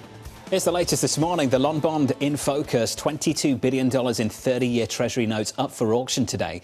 That will gauge appetite for long-duration U.S. debt. The former Fed Vice Chair and PIMCO Global Economic Advisor Rich Clarida, together with the team, favouring shorter duration, writing, "We anticipate maintaining a bias to be overweight in the 5 to 10-year part of the global yield curves and to be underweight in the long end over time." Rich joins us now for more. Rich, good morning. It's good to see you. As always. Thanks for having me. New secular outlook. Always a fantastic team effort from you and the team every single June, I believe. Yeah. The era of fragmentation. Let's just start there before we get into the debt dynamics. What is that, and what does it mean for the path forward? Very straightforward. The world's fragmenting into regional security alliances, trading blocs, currency zones. The process has been underway for a while, but it's accelerated under Trump 2.0. We point out it has important implications for the economy and markets. We see business cycles being amplified, markets being more volatile, but importantly, there are opportunities for investors in the fragmentation era to identify what's driving returns and repricing risk. Well, let's identify what the economic characteristics are of the era of fragmentation and what it means for the so-called long bond. Does it mean a less dependable bond bid for a 30-year maturity? Well, we're not sure. We think what it does mean is there's a very large stock of debt in the U.S. and around the world as we come into the era of fragmentation. And so we do see already in market pricing a higher term premium. Our judgment right now is at the very long end of the curve for most investors, you're not getting paid enough to take on 3 times the interest rate risk, which is our preference for the belly of the curve. So that's the most immediate point I guess I would make. What's your reaction when you hear Jeffrey Gundlach say a reckoning is coming to the U.S. and the U.S. debt market? Our baseline view is that a reckoning is inevitable, but not our baseline for the next 5 years. We think the action-forcing event in Washington to get our fiscal house in order will probably be in the next decade when the Medicare and Social Security trust funds are exhausted. We could be wrong. At some level, I hope we're wrong, because an earlier reckoning means that we get our fiscal house in order. But our baseline is that that's something in the next decade. When you see these concerns of the U.S. debt market, and then you also have this view that there's this fragmentation going on in the world, what does this mean for U.S. exceptionalism? Is it over? Is it waning? Or potentially, could it reemerge in Trump 2.0? We think it could reemerge for the following reason. As we come into the era of fragmentation, there's a lot to like about the U.S. Strong productivity growth, an innovative economy, more or less efficient capital markets, and those attributes have not gone away. There's a lot of uncertainty now, a lot of it generated about U.S. trade policy and security policy, but over time, Annmarie, that will get sorted out. And as that goes into the rearview mirror, we think there's a decent shot that the exceptionalism mean returns. Can we just finish on the Federal Reserve? Oh, of course. The kind of new considerations monetary policy officials need to have in the moment that you and a team are framing. What's changed for them? I think that it will make their job more difficult in the sense that the Fed benefited enormously, and all central banks did, from globalization. And Jay Powell and I used to talk about that at the time, is that the era of globalization lowered the cost of goods, increased efficiency, it put downward pressure on inflation. Indeed, the price of goods fell on average in the 90s up until the pandemic. And so as globalization goes into reverse, and in the era of fragmentation, that process will be accelerating, it's going to make all central banks' job at the margin harder, because you will not have that disinflationary force from globalization. Do you think it makes it more difficult to respond to adverse shocks and respond quickly enough? I think at the margin, probably for all central banks, they have a little bit less room to respond preemptively to news of a slowing economy, simply because they don't have the tailwind of inflation being a bit below target for 10 or 15 or 20 years. And they want to keep inflation expectations anchored. So again, I think these effects are more at the margin, but I think it's less likely that you get preemptive moves to cut going into downturns. I remember a phrase of yours, an ounce of protection is worth a pound of cure. It doesn't feel like they have that luxury this time around. They have less of a luxury, and you know, John, there is some path dependence here. I mean, we would be having a different conversation if inflation for the last 4 years had not been well above 2%, and I won't even use the T word here. And so I think there is some path dependence here for all central banks. You know, Christine Lagarde, Andrew Bailey, and others. Central banks, at the end of the day, want inflation expectations to be anchored, and they want to be credible. Yep. And so I think that is relevant here. Rich, a clinic as always. It's good to see you. Congratulations to you and the team on the latest secular outlook from PIMCO. The former Fed Vice Chair, Richard Clarida. In the next hour on Bloomberg Surveillance, we get some PPI data, jobless claims too. We'll catch up with Brent Schutte of Northwestern Mutual, Garrett Nelson of CFRA, Neil Dutta of Renmac, and Lindsay Rosner of Goldman Sachs. From New York, this is Bloomberg.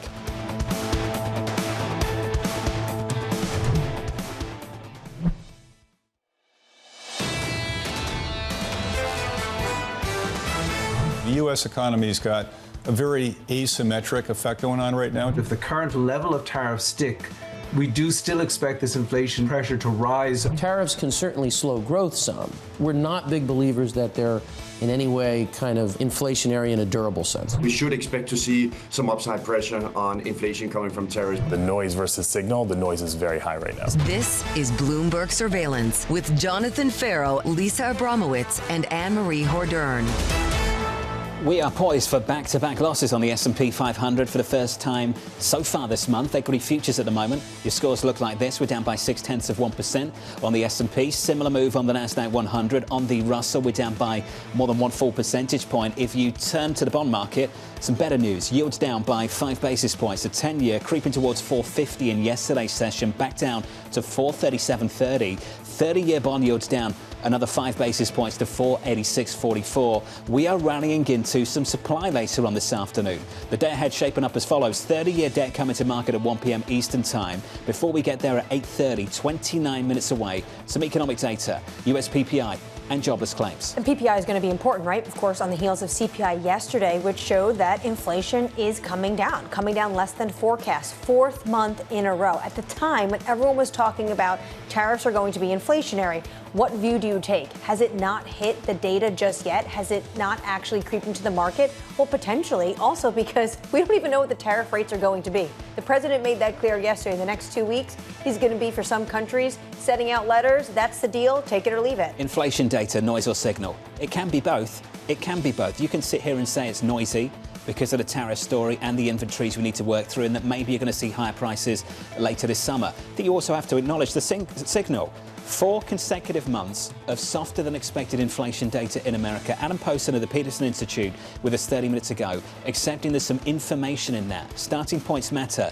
This is a better than expected starting point. And also because it's 4. This is a trend. We're seeing declines in airfares, cars, clothing, of course, also a drop along the energy space. This was welcome news to the White House. And I know Neil Dutta is going to be on with us later in the hour. Secretary Bessent also repeated what Neil said in his note yesterday.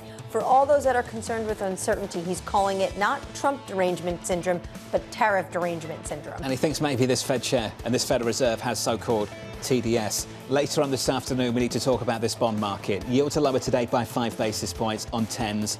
Decent auction yesterday. 30-year supply coming to market a little bit later. It's the long bond that's in focus in a bigger way. $22 billion. I can't believe I'm even paying attention to this auction today. I feel like Lisa at 1 p.m. But it is really important, on the heels especially of Lisa's conversation with Jeffrey Gundlach. There's an awareness now that the long-term Treasury bond is not a legitimate flight to quality asset. We have heard that for months on this program around the table. People are saying that the 30-year bond is a risk asset and they don't want to touch it. Lisa making her way back from California. She'll be with us hopefully at some point in the next week. Fantastic exchange with Jeff Gundlach of Double Line just yesterday. Check that out on Bloomberg.com, on YouTube, or if you are a Bloomberg subscriber, on the Bloomberg terminal. Coming up this hour, we'll catch up with Brent Schutte of Northwestern Mutual on the latest trade deals, Garrett Nelson of CFRA as Musk and the president take down the temperature, and Neil Dutta of Renmark on what he calls tariff derangement syndrome. We begin this hour with stocks lower as President Trump says unilateral tariffs are coming. Brent Schutte of Northwestern Mutual writing, we do not believe investors should make dramatic changes to their investment plans. An unpredictable future will lead to unpredictable opportunities for investors. Brent joins us now for more. Brent, welcome back to the programme, sir. I think we kick it off with inflation. PPI data 26 minutes from now. CPI data just yesterday. A downside surprise on core. Is it still too early to declare the all clear on inflation? We think so. So if you think about the last few months, you've had this incredible pull forward of demand. So you've had this yo-yo economy where consumers, businesses, importers have pulled forward demand, which could be showing up in the inflation data. The second reason, I kind of tie it more to consumer spending overall. I think we're all kind of missing kind of the noise or the data here where it shows consumer spending has slowed. Think about Q1 GDP, 1.2% consumer spending growth, which I believe was the lowest since the second quarter of 2023 when we were worried about the banking crisis. We had April PCE that showed 0.2 nominal, 0.1 real growth in spending in the month of April. And then we had the Beige Book last week that really talked about 9 districts overall reporting slight or modest declines or no change, only 3 reporting growth. And there was a sentence in there that talked about consumer spending starting to falter just a bit. And so I think it's too early to declare all clear on the inflation and the economic front. Brent, is that an argument, though, for that inflation to be temporary? A lot of people would say the greatest cure for high prices is high prices. And if the labour market is not strong enough to support the spending, that ultimately you won't see that high price story last that long. And this economy will roll over and this will self-correct. Yeah, I guess you're asking me is there a recession possibly in the future? I don't think we've taken that off the table yet. Look, there are still quite a few risks that are out there. I mean, the data last week, I think we've all become numb to it because it didn't work last year. You had the ISM services sub 50. I mentioned the Beige Book. I mentioned the ISM manufacturing below 50. You had the ADP of 37,000. The jobs report looked strong on the surface, but beneath it, you only had 50% of industries actually hiring during the month, and most of them were actually non-cyclical. You throw in the unemployment rate that would have risen had people not dropped out of the labor market, and that's where I think you're seeing this gradual weakening. We'll see where it goes from here. Probably the most important data point coming up today is those jobless claims, because those have been rising over the past few weeks. Brent, what are you looking for in Washington when it comes to policy uncertainty? What are you hoping to get clarity on? Is it the tax bill or is it what's going on with trade? I don't think we're going to get clarity on anything in the near term. Look, I don't think we're at max tariff uncertainty. I think there's still more to go there. I do believe the administration wants and needs those tariffs. You can read it in Stephen Myron's commentary. You can read it in Scott Besson's commentary. I think they need to pay for on the tax bill. And so I think tariff uncertainty is going to continue. I think economic uncertainty coming out of Washington is going to continue. And that's where I think there's just the opportunity here to be a little bit cautious and to make sure that you are near your asset allocation where you're supposed to be longer term and you're not taking undue risk. And as you opened up with my commentary, I think diversification is great again. Well, it's interesting you say we're not at max tariff uncertainty yet, because most people have said after April 2nd that we have passed peak uncertainty when it comes to tariffs. What are you concerned about on the trade front? I mean, where do we go from here? I mean, last night there was a new headline about just sending out letters to let people know where they're at. What was resolved with China yesterday? And so that's where I think there's still tariff uncertainty. Yes, the overall effective tariff rate has come down from 27% or whatever you would have calculated on Liberation Day to somewhere in the 13.5% to 14% rate. But that's still, a lot more than it was at the beginning of the year, where it was 2.3%. And that's where I think there's still some back and forth to go. And while maybe you could tell me that it's max tariff uncertainty, I don't think it's max economic impact yet. Let's get to the D word, diversification. Let's talk about what that actually means and the role the bond market can play in this moment, Brent. So you heard Jeff Gundlach of Double Line. This is what he said to Lisa. There's an awareness now that the long-term Treasury bond is not a legitimate flight to quality asset. I think this is a really important question for a lot of people. I can be what I think is diversified, have a stock allocation, a bit of a bond allocation, and sit there in the belief, maybe even the comfort, that when things go wrong, maybe the bond side of the story does okay for me. Brent, can I have that confidence still, that when things go wrong, bonds will perform? I think in the near term, the answer is yes. I think in the long term or intermediate term, I think the answer is a little bit less than yes. And that's where you see the annual interest cost on our debt rising in the next 5 to 10 years to somewhat above 4%, maybe even 5% of GDP, which is not a good scenario given the fact that we only can grow at 4 or 5% nominal longer term. And so that's where I think it's kind of a bifurcated answer. I think the other side of the equation that I'd focus on is that people need to have more than just bonds to diversify. And so if you think about the last 15 years, the only thing that was the biggest risk, or the one-sided risk that we had, was deflation. Now there are two-sided risks. There is the inflation side of the equation, where this could be a period of inflation because of deglobalization. We could have inflating away of that debt. I think you need to own real assets on the other side. And I think international stocks, for example, there are other ways to diversify. I think international stocks, for example, were a cheap asset class that needed a catalyst. I think they have that catalyst right now. And I think the administration wants the dollar lower, which is a huge tailwind to U.S.-based investors. And so my big message is to get out of just U.S. large cap stocks, diversify into international. Think about adding commodities to your portfolio, even thinking about small and mid cap stocks, which I know are economically sensitive. But small cap stocks, for example, I've done this for 30 years. They're the second cheapest in my career relative to large caps. The other time was June of 2000, and that ushered in a period of small cap outperformance. And so I think there are lots of opportunities for investors. They're just not looking in the right place. Brent, why do you believe that an international allocation to equities provides diversification? I understand by definition you're diversified beyond the US, but why does that help me performance-wise? Currency diversification is one thing. I think Rich was just on your show talking about the kind of dysfunctional period that we have going forward, where central banks may not be as coordinated. Look, I think there's certainly, if U.S. equities falter, you may say international equities falter, but they might falter just a bit less. And that's where I think people are so underinvested here. You're going to see repatriation of cash. You're going to see a dollar that likely falls in the coming years, which is a huge tailwind to U.S.-based investors in foreign assets. And so I think having all these different asset classes and asset allocations, I think is going to work going forward, just given the reality that we're kind of in this desynchronous world. Seeing the dollar fall today. Brent, appreciate your time. Brent Schutte there of Northwestern Mutual. Much weaker dollar against the whole of G10 so far. The dollar weaker against the euro for a fourth consecutive day. Euro dollar through 116 earlier on in the session. Euro dollar the highest since November 2021. That's the story in foreign exchange. As Brent talked, we were talking about the data that comes at 8:30 Eastern time, and he said the one to watch is jobless claims. Jobless claims last time around, 247. That's the highest print of the year so far. In fact, it's the highest print going all the way back to October. If you get another high print on claims, people are just going to start to worry just that little bit more that this labour market is starting to crack. Absolutely. There's going to be a little bit more of a nervousness, and especially if it's second time in a row, does it start to become a trend then if we see it again in the following weeks? That's where the concern potentially is going to be. At the same time, though, on the CPI front, things are looking good. 4 prints in a row, we have lower inflation than what was forecast. Better than expected, that's for sure. More data in about 19 minutes' time. Let's get you an update on stories elsewhere this morning with your Bloomberg Brief. Here's Yahira. Hey, Yahira. Hi, John. We start with this morning's tragic news. An Air India flight carrying 242 passengers and crew crashed moments after taking off from the Ahmedabad airport. Local police say that there were no survivors. After closing for several hours, operations have now resumed at Ahmedabad's airport as Air India works to ascertain details around the crash. Boeing saying it's been in touch with Air India. Meanwhile, the U.S. ordered some staff to leave its embassy in Baghdad due to heightened security risks. It's also authorized families of members of U.S. military personnel in the Middle East to depart. Statements on the matter did not cite any specific threat, though CBS is reporting that U.S. officials have been told Israel is ready to launch an operation in Iran.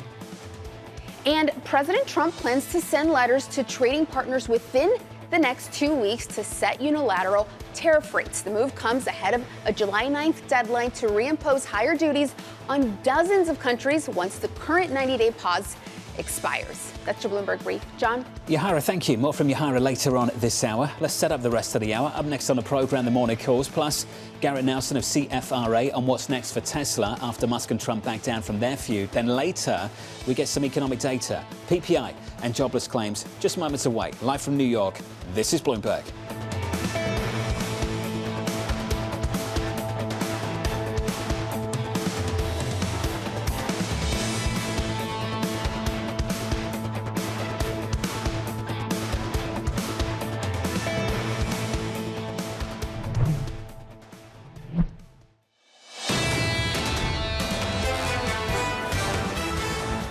The opening bound 1 hour and 15 minutes away. Yesterday snapping a 3-day winning streak on the S&P 500. Today, back-to-back losses, potentially on the S&P. We're down 0.5% on the benchmark in America. The Nasdaq 100 is down by 0.6%, and we're down more.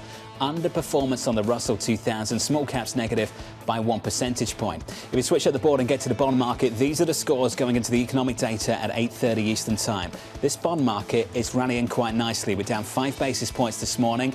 Yields were lower yesterday as well. The yield on a 10-year maturity 4.3710 on 30s. The long bond 4.8634. A test for the long bond, not just from the data in a moment when we get PPI and jobless claims, but again this afternoon when we get that debt supply at 1 p.m. Eastern Time. That's the price action. Let's get you some morning calls. First up, TD Cowen upgrading Tapestry to buy, citing continued momentum at its Coach brand. That stock is negative by 1/3%. Your second call from Piper Sandler raising its price target on Oracle to 190, saying it's entering a new wave of popularity not seen since the 90s. That stock is up by 8.4%. And your third and final call from Bank of America raising its price target on Meta to 765, citing easing tariff uncertainty and potential AI investments. That name is down about 0.6%. Let's stick with the Mag 7. Tesla rising for 4 consecutive days as tensions cool between the CEO Elon Musk and President Trump.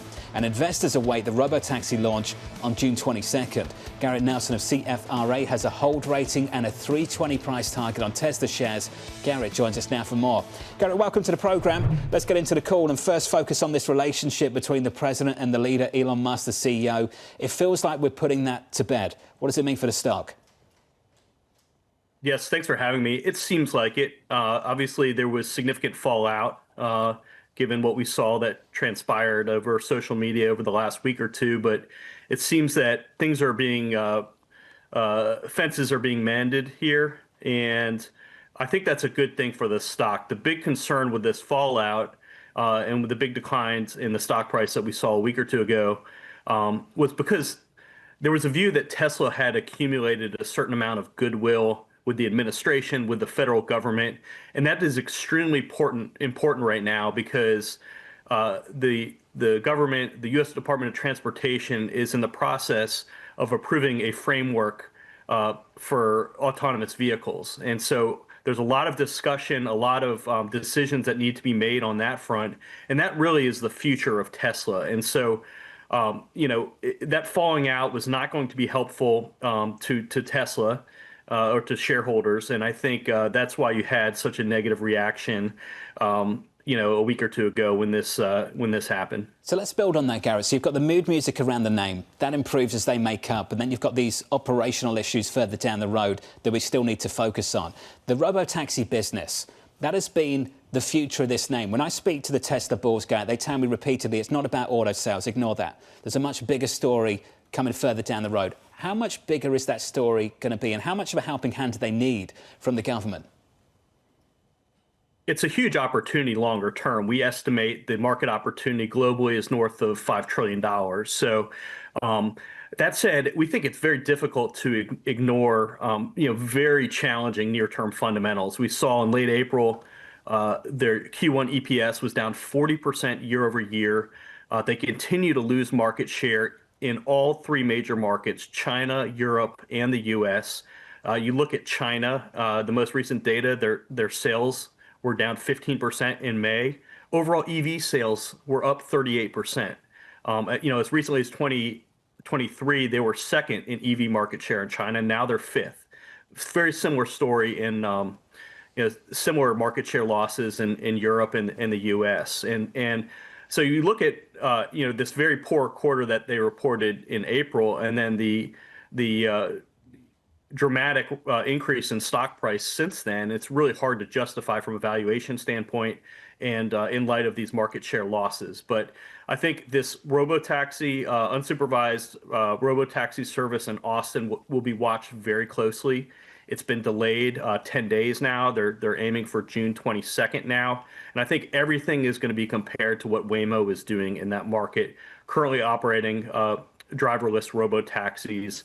Their geofenced area is about 37 square miles. How does Tesla's geofenced area compare to that? And then how quickly they can increase the number of vehicles operating and expand to other markets. When you look at Waymo, what's the gap right now between them and Tesla? We think the real difference here, everything will be compared to what Waymo is doing. And I think many investors will say, well, this is no different than from what Waymo has been doing for some time. But I think the real difference is in the cost and the scale of the two companies. Waymo uses a different technology, LiDAR, whereas Tesla has largely taken a camera and AI approach to developing their full self-driving. So we do think Tesla is going to end up proving to be the right approach, and is going to be a much more scalable technology. But it will take time, and I think the key is not really what happens on June 22nd. It's what happens over the next 3 to 6 months in terms of how many incidents are there.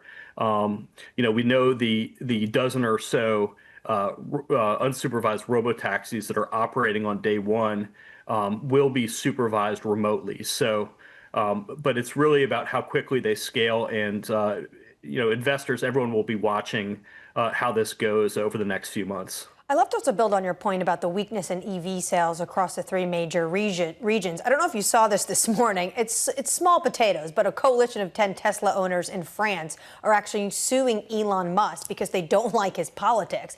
Do you think that rupture with the president, some of that was by design? He needs to put some distance between him and the Oval Office because of brand reputation and the fact that EV sales are down?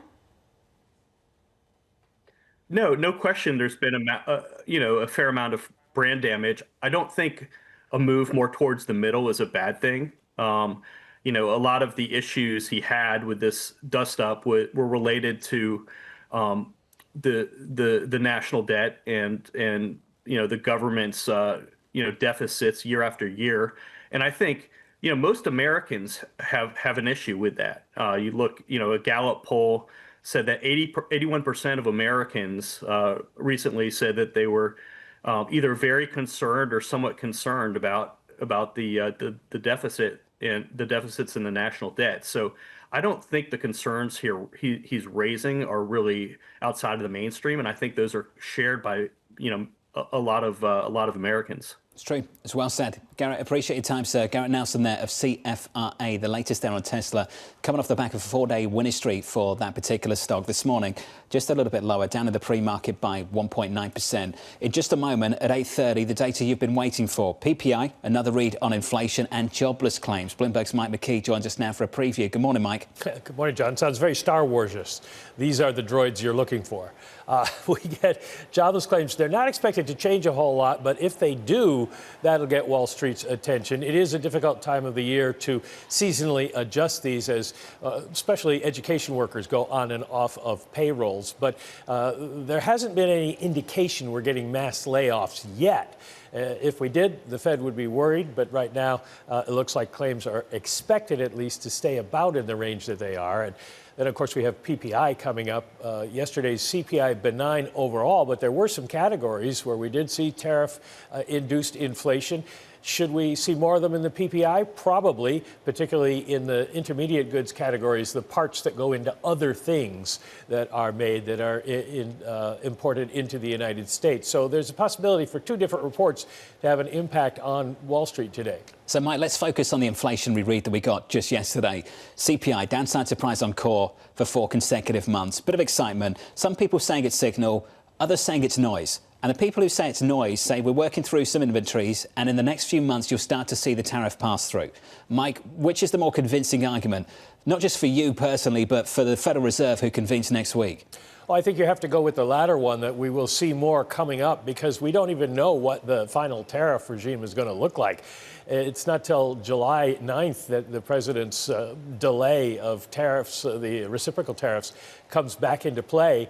We don't know what he's going to do at that point. There was a lot of confusion yesterday when he was tweeting about what China's ultimate tariff number will be. So there's still a lot of danger out there in terms of higher tariffs that would bring higher inflation. And so I think you have to look for the June, July, August data to give us a much better picture of what this is going to look like in the long run. Mike McKee, thank you, sir. Mike McKee, stay close. Mike McKee's going to break down that economic data for you, jobless claims and PPI. It's going to take a while to negotiate these trade deals and ultimately get a better understanding of what the policy is going to be. It is going to take a while, and some of these countries may get extensions. But one thing seems certain. We are not going back to the levels we saw on April 2nd, which was Liberation Day, which were maximalist approaches and very high tariff levels. We've got some economic data to get through. PPI is just around the corner. Jobless claims as well. Jobless claims, the estimate this morning, 242. The previous read, 247. Coming up, we've also got to talk about this, tariff derangement syndrome. There is a duality between the critics of this administration. All I hear is tariffs. It's like TDS has become tariff derangement syndrome. And that all I hear about is uncertainty from tariffs, uncertainty from tariffs. Neil Dutta of Renmark joins us next.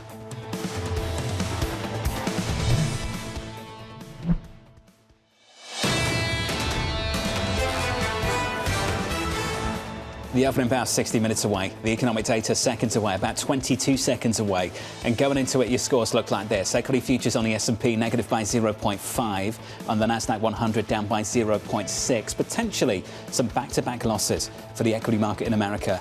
Ahead of this economic data, we look like this in the bond market. 2-year, 10-year and 30-year looking better and better. Yields down by 6 basis points on 10s at 4.36. With your economic data this morning, here's Mike McKee. Good morning, Mike. Good morning, John. Well, it looks like we've got fairly benign PPI coming in with final demand and core coming in just a tenth. Core ex trade up also just a tenth. So that leaves the year over year headline PPI at 2.6%. The core PPI falls to 3% from 3.1%, and we get a 2.7% core ex trade. So that looks like in line. I'll get you some breakdown in just a second. Jobless claims come in at 248,000. That's 1,000 more than last week, although last week was revised up to 248. So now we're looking at an unchanged jobless claims situation. Again, this is a difficult seasonal adjustment time of year. It does not suggest that there is any kind of problem with the labor market at the moment, even though we're sort of at an elevated level compared to where we had been earlier in the year. Mike McKee, we'll come back to you in just a moment. It's another downside surprise, the right kind of downside surprise on an inflationary read in America. Yesterday, CPI, today, PPI. In the equity market, not a big reaction. Equity futures still negative by 0.5. The bigger reaction in both bonds and foreign exchange. The rally continues in fixed income. 10-year yields are down by 8 basis points now at 434. At the very long end of the curve, going into that supply later this afternoon, down by 7 at 484.72. And once again, that lower bond yield unlocks some further dollar weakness. Euro dollar now near session highs at 116.17, up by more than 1 full percentage point. The biggest one-day move going back to the middle of April and the highest since October 2021. We'll get back to Mike McKee in just a moment. Neil Dutta of Renmac is joining us around the table, shaking his head. Neil, good morning. What don't you like? INJ, CSP, Index, Go on your Bloomberg screen. Tell us. Look, I mean, this is the labor market's cracking. With, you know, I mean, with all deference to the, but the break-even rate is lower. You're worried about the claims story. How do you look at that chart and not be concerned about the claim story? The fact that continuing claims are basically running at cycle highs tells you that permanent layoffs are going up, not down. Now you have to ask yourself, what's the outlook for these things? Like, where do you think? I mean, so continuing claims have been hitting cycle highs, even with initial claims kind of moving sideways. Now it's possible that initial claims continue to move higher, right? Which means that there will be further upward pressure on continuing jobless claims from here. The reason why this has happened with relatively benign claims, initial claims, excuse me, is because the job finding rates collapsed. But there's some risk that layoffs are growing. I mean, look at the anecdotes just this month. Yep. Procter & Gamble, Paramount, Microsoft, Disney. Now we're seeing that Google wants to buy out there. So the labor markets are cracking. You know, I think that there's a lot of this sort of rationalization going on about, well, you know, it's okay because the supply side of the labor market's also cooling. You know, immigration is waning, and so the break-even rate is lower. I just think you're just tempting fate with those sorts of arguments. You put a note out earlier in the week and you said the Fed is whistling past the graveyard potentially. So we've got this on the one side, the labour story, and at the same time we've got these softer than expected inflation prints. Should that give the Fed more flexibility to make a move and provide some comfort to the labour market if you do indeed think these are real, genuine cracks? Well, I think, you know, it's their job to make decisions with imperfect information in an uncertain environment. That's their job. And at the end of the day, I mean, I agree that, you know, there's additional tariff pressure in front of us because May, you know, we weren't at sort of full strength with respect to tariffs. But at the end of the day, did we collect tariffs in May? Yes or no? Did inflation come in stronger or weaker than expected in May? It came in weaker. So at some, like that, you should be updating your priors to some extent, just given that information, right? So either, you know, the trajectory of inflation wasn't as strong as people thought. I mean, you know, before all this, right, there was, remember they're going to pull forward the price shock, right? Like, so before the tariffs actually come on, they're going to raise prices. That didn't happen. So I do think the other thing to keep in mind with respect to the inflation outlook is home prices. Home prices are slowing across the country, particularly in the major markets. And there's an important link between home prices and consumer price inflation, right? So, you know, you look at go around the country and you look at the metro areas like Dallas, Phoenix, like these are places where you have significant home price weakness and also very, very benign inflation. And so if home prices are cracking now nationally, I think that introduces more downside than people appreciate to the inflation outlook. So I think, will goods prices go up over the next few months? Yeah, probably. But what about service sector inflation? What about rents? That'll probably continue deflating. You've been pretty consistent. You think the Fed's going to be behind the curve and should cut. When you're seeing rising initial jobless claims and a cooling of inflation, how soon do you think they should cut? Next week. Do you really think they should make a move next week? Look, I mean, unemployment is typically a line that goes up or down. It doesn't just move sideways. So I mean, I don't think they're going to go in June. No, sure. But I just think that you have to start asking yourself whether, you know, the train has kind of left the station. And I think that's kind of where I'm at. Well, let's compare and contrast the last time they did make a move. They were spooked by claims in the summer of last year. They cut interest rates by 100 basis points. What are the parallels now? The similarities, the differences to the moment we're in currently? Thank you for bringing that up, because Jay Powell, at his last press conference, says that he was a little bit late when he cut in September. If he was a little bit late then, what does that make him now? So why not June? He would make the argument that the policy has changed, that we've reintroduced some upside risk to inflation.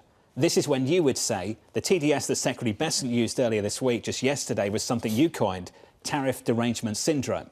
You think the Federal Reserve is gripped by that? Well, I think I think about an alternative scenario where there wasn't tariffs, but they were still talking about the legislation that's currently making its way through the halls of Congress. Would they still be waiting because of that? I'd argue that, possibly they would be. I think you could make that argument. And they could talk about they're going to blow out the budget deficit. This could be inflationary. We have to lean against that. I think it's important sometimes when things are uncertain, that's exactly when you should be focusing more on the data as it's coming out.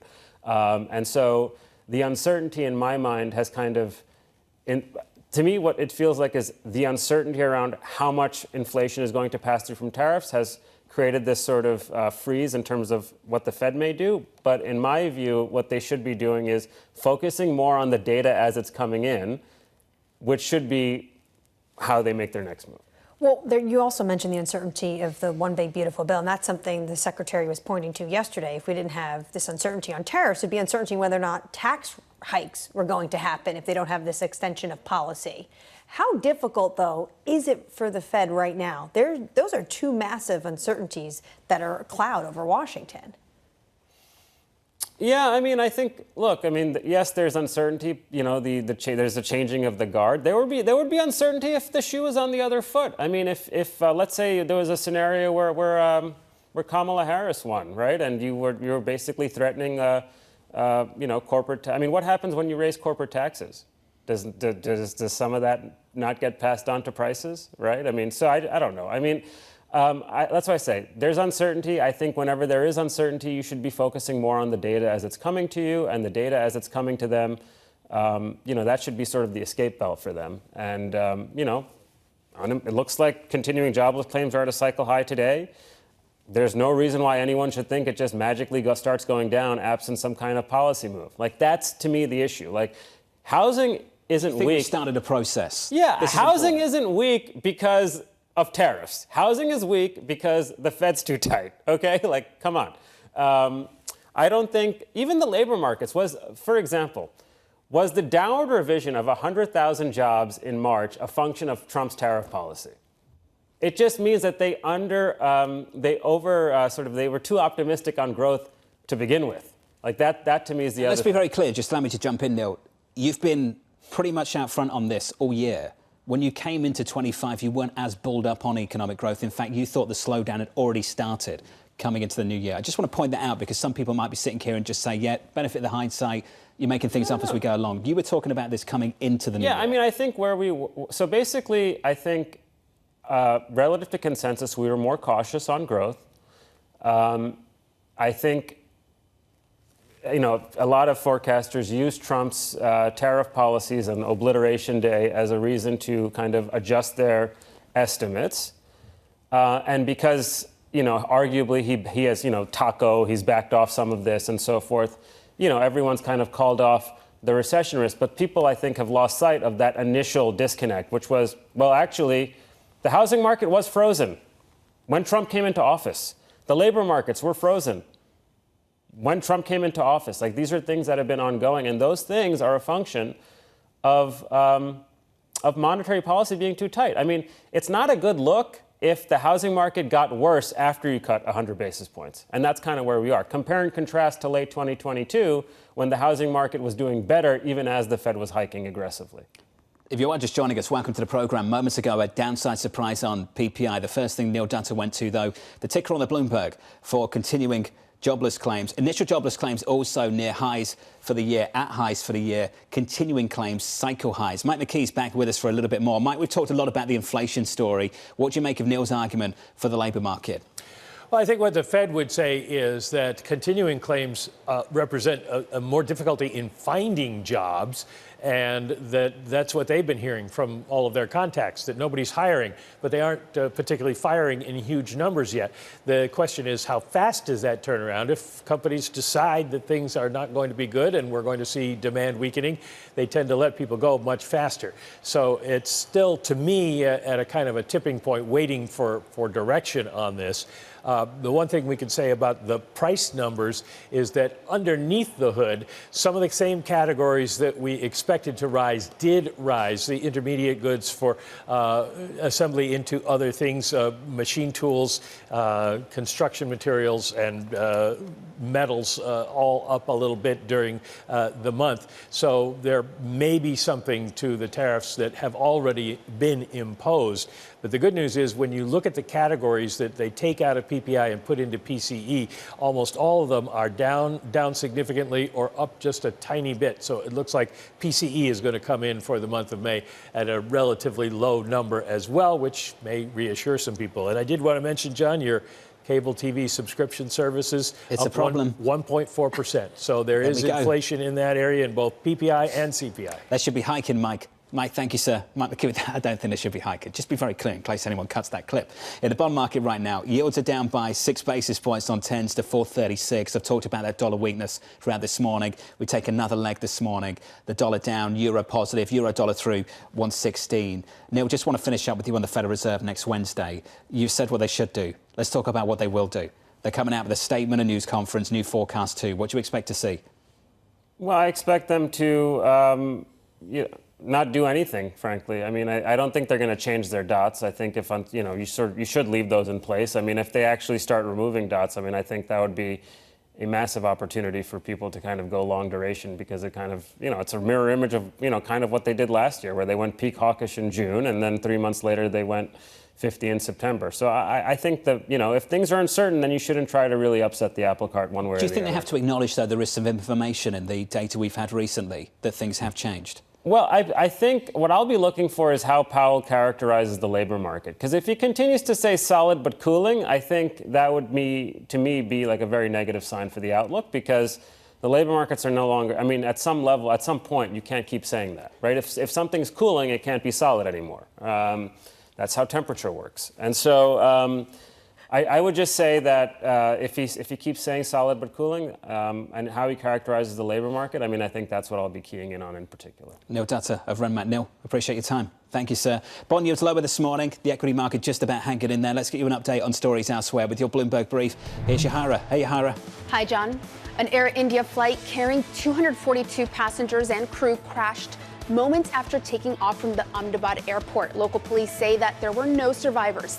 After closing for several hours, operations have now resumed at Ahmedabad's airport as Air India works to ascertain details around the crash. Boeing now saying it's been in touch with Air India. Meanwhile, recapping the latest economic data you were just speaking about, PPI came in lower than expected, rising 0.1% in May. The median forecast in Bloomberg survey of economists called for a 0.2% gain. This comes after yesterday's CPI print also came in softer than expected. Meanwhile, jobless claims remained unchanged last week at 248,000. And President Trump launched a website for people to sign up for an immigration gold card. The card would allow successful applicants to buy U.S. permanent residency for $5 million. Trump has suggested the card that would replace the EB-5 investor visa and could result in 1 million sales and raise enough money to retire the national debt. That's your Bloomberg Brief. John? Yahara, thank you. Thank you very much. Up next on the programme, we'll set you up for the day ahead as we count you down to the opening bell. Equities negative this morning. Looking ahead to a bond auction a little bit later this afternoon.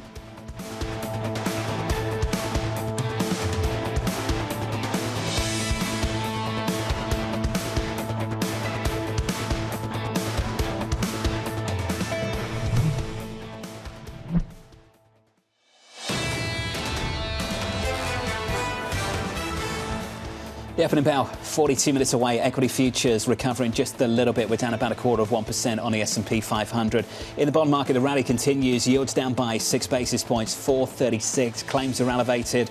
Another downside surprise on inflation, this time on PPI. Going into that supply later. The 30-year bond, 4.85. As we count you down to the opening bell, let's get you some movies this morning. Let's cross over to Yahara for more. Hey, Yahara. Hi, John. We start with Micron falling 1.1% on some breaking news. It unveiled $200 billion of investments in U.S. semiconductor manufacturing and R&D. In a statement, it says about $150 billion will go to building out domestic memory chip production, and another $50 billion will go into research. And it says the plan is expected to create 90,000 jobs in the U.S. Music to the president's ears. Meanwhile, next up, we have some M&A action. CureVac here is soaring more than 30% after BioNTech said it's buying the company in a $1.25 billion all-stock deal. The two former rivals in the COVID vaccine race are now planning to team up to develop cancer treatments. And last up, I end with Oxford Industries. Shares are down 9%. This is the company behind Tommy Bahama, and they slashed profit forecast for the year. That is because it says it's now facing a $40 million hit from tariffs due to heavy exposure to China. And on top of that, people just aren't buying their Hawaiian shirts, leading to weak sales. John? It's better taste. Better taste. Thank Johanna, God. thank you. I hope Dan Ives is not listening. Let's count you down to the opening bell with a trading diary. What to look for going into the weekend and through the next day or so at 10 a.m. Eastern Time. Treasury Secretary Scott Bessent back on Capitol Hill, 1 p.m. A 30-year debt auction Friday. UMich consumer sentiment Tuesday. Looking ahead to next week, retail sales, jobless claims going to be in focus once again, and a Federal Reserve decision. U.S. markets, of course, closed for the federal Juneteenth holiday, so look out for that day of closure next week. Still ahead then, later on this afternoon, 30-year debt coming to market. Lindsay Rosner of Goldman Sachs is with us around a table for a preview. Lindsay, it's good to see you. Thanks for having me. Let's talk about fixed income, the kind of risks out there. Lots of people worried about the long bond, the 30-year issue. Yes, and that it's been trading more like risk asset than it has been trading as a flight to quality, which I think we're used to.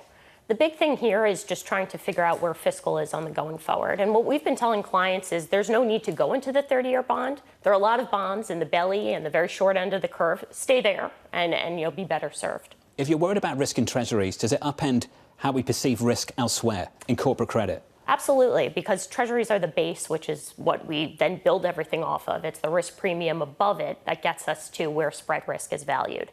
So what we're seeing in the back end actually influences our views on back end investment grade corporates, for example. And as a result of what's happening in the back end of the rates curve, we've actually also stayed in the front end of the corporate curve and stayed away from the back end of the corporate curve. Jeff Gundlach yesterday talking to Lisa. John's been talking to a lot about these comments, but he says it's certainly behaving differently than it was for the last 4 decades. Things are behaving differently. He's talking about how he won't touch the 30-year Treasury. Why do you think this is so different than what we've seen with skirmishes in the last 4 decades? Yeah, I do disagree a bit in that this isn't something we've never seen before. Questioning the fiscal sustainability or unsustainability of the government is not anything new, and it has been a concern. What's different is the problem's gotten larger and larger and larger, and I think we're getting pretty close to a breaking point. And that's what the back end of the curve is telling you. That being said, there's always a right price for something. And I think we're getting fairly close in the back end to an area where it seems interesting. And certainly we've bounced off today. Yields are lower on the back of the economic data that we got that were surprising. But there will be a point in time where the 30-year is something that you want to own because we're putting in some real yield in the back end. Let's talk about this economic data. Neil Dutta was with us moments ago. I'm sure you heard. I Very did. worried about the labour market and continuing claims. I wonder what your perception of where the economy is right now is and ultimately how that's shaping your approach to corporate credit more broadly. Sure. So for us, the labor market is gradually softening. And I think each piece of that phrase is important. Gradual is comfortable, and softening is actually okay. It's when you have something that's more extreme. And I think that's what Neil is trying to suss through, is that are we seeing continuing claims at an alarming level? Are there things that we should be more worried about? The non-farm payroll last Friday, I think, was kind of the beginning in telling us that we are for sure in this softening episode. But the read-through for that, for us, is not that the economy is falling off a cliff.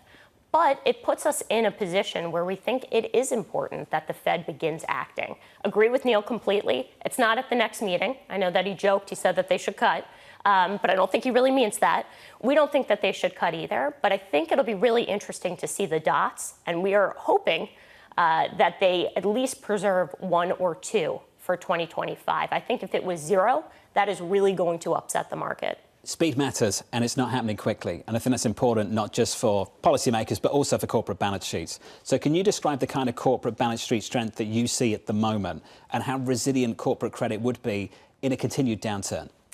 Sure. So balance sheets look really good. All the things that we look at, metrics, leverage metrics, that they've termed out debt, thinking about just their business models, not all of them, but most of them are in really, really good standing.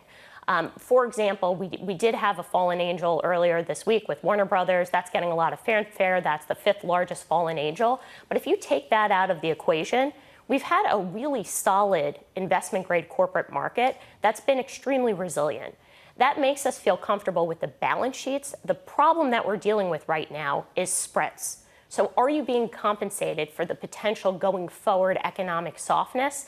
Spreads are really tight right now, and they are pricing in that everything's going to go fine. That's where we take issue. Are all-in yields attractive enough to compensate for that? They have certainly, in some of the backup we've had, gotten to levels that have hit triggers for some of our clients. We've seen clients saying that we're actually interested in getting into fixed income.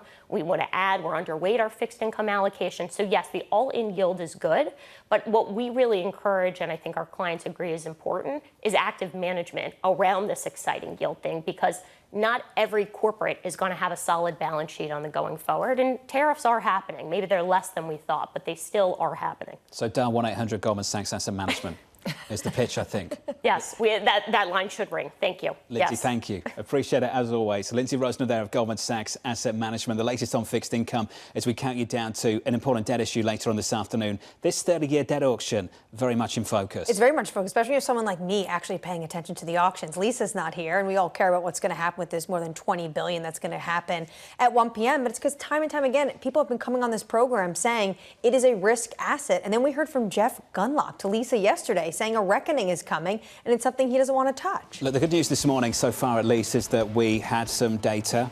Jobless claims still elevated, inflation downside surprise, and bonds did what they're meant to do. Behaved in a predictable way. Yields are lower by 6 basis points on 30s, 4.85. Tomorrow, we'll catch up with Max Kendall of HSBC, Aaron Kennard of Clear Harbor, Daryl Cronk of Wells Fargo, Greg Dacko of EY. Live from New York City this morning. Good morning.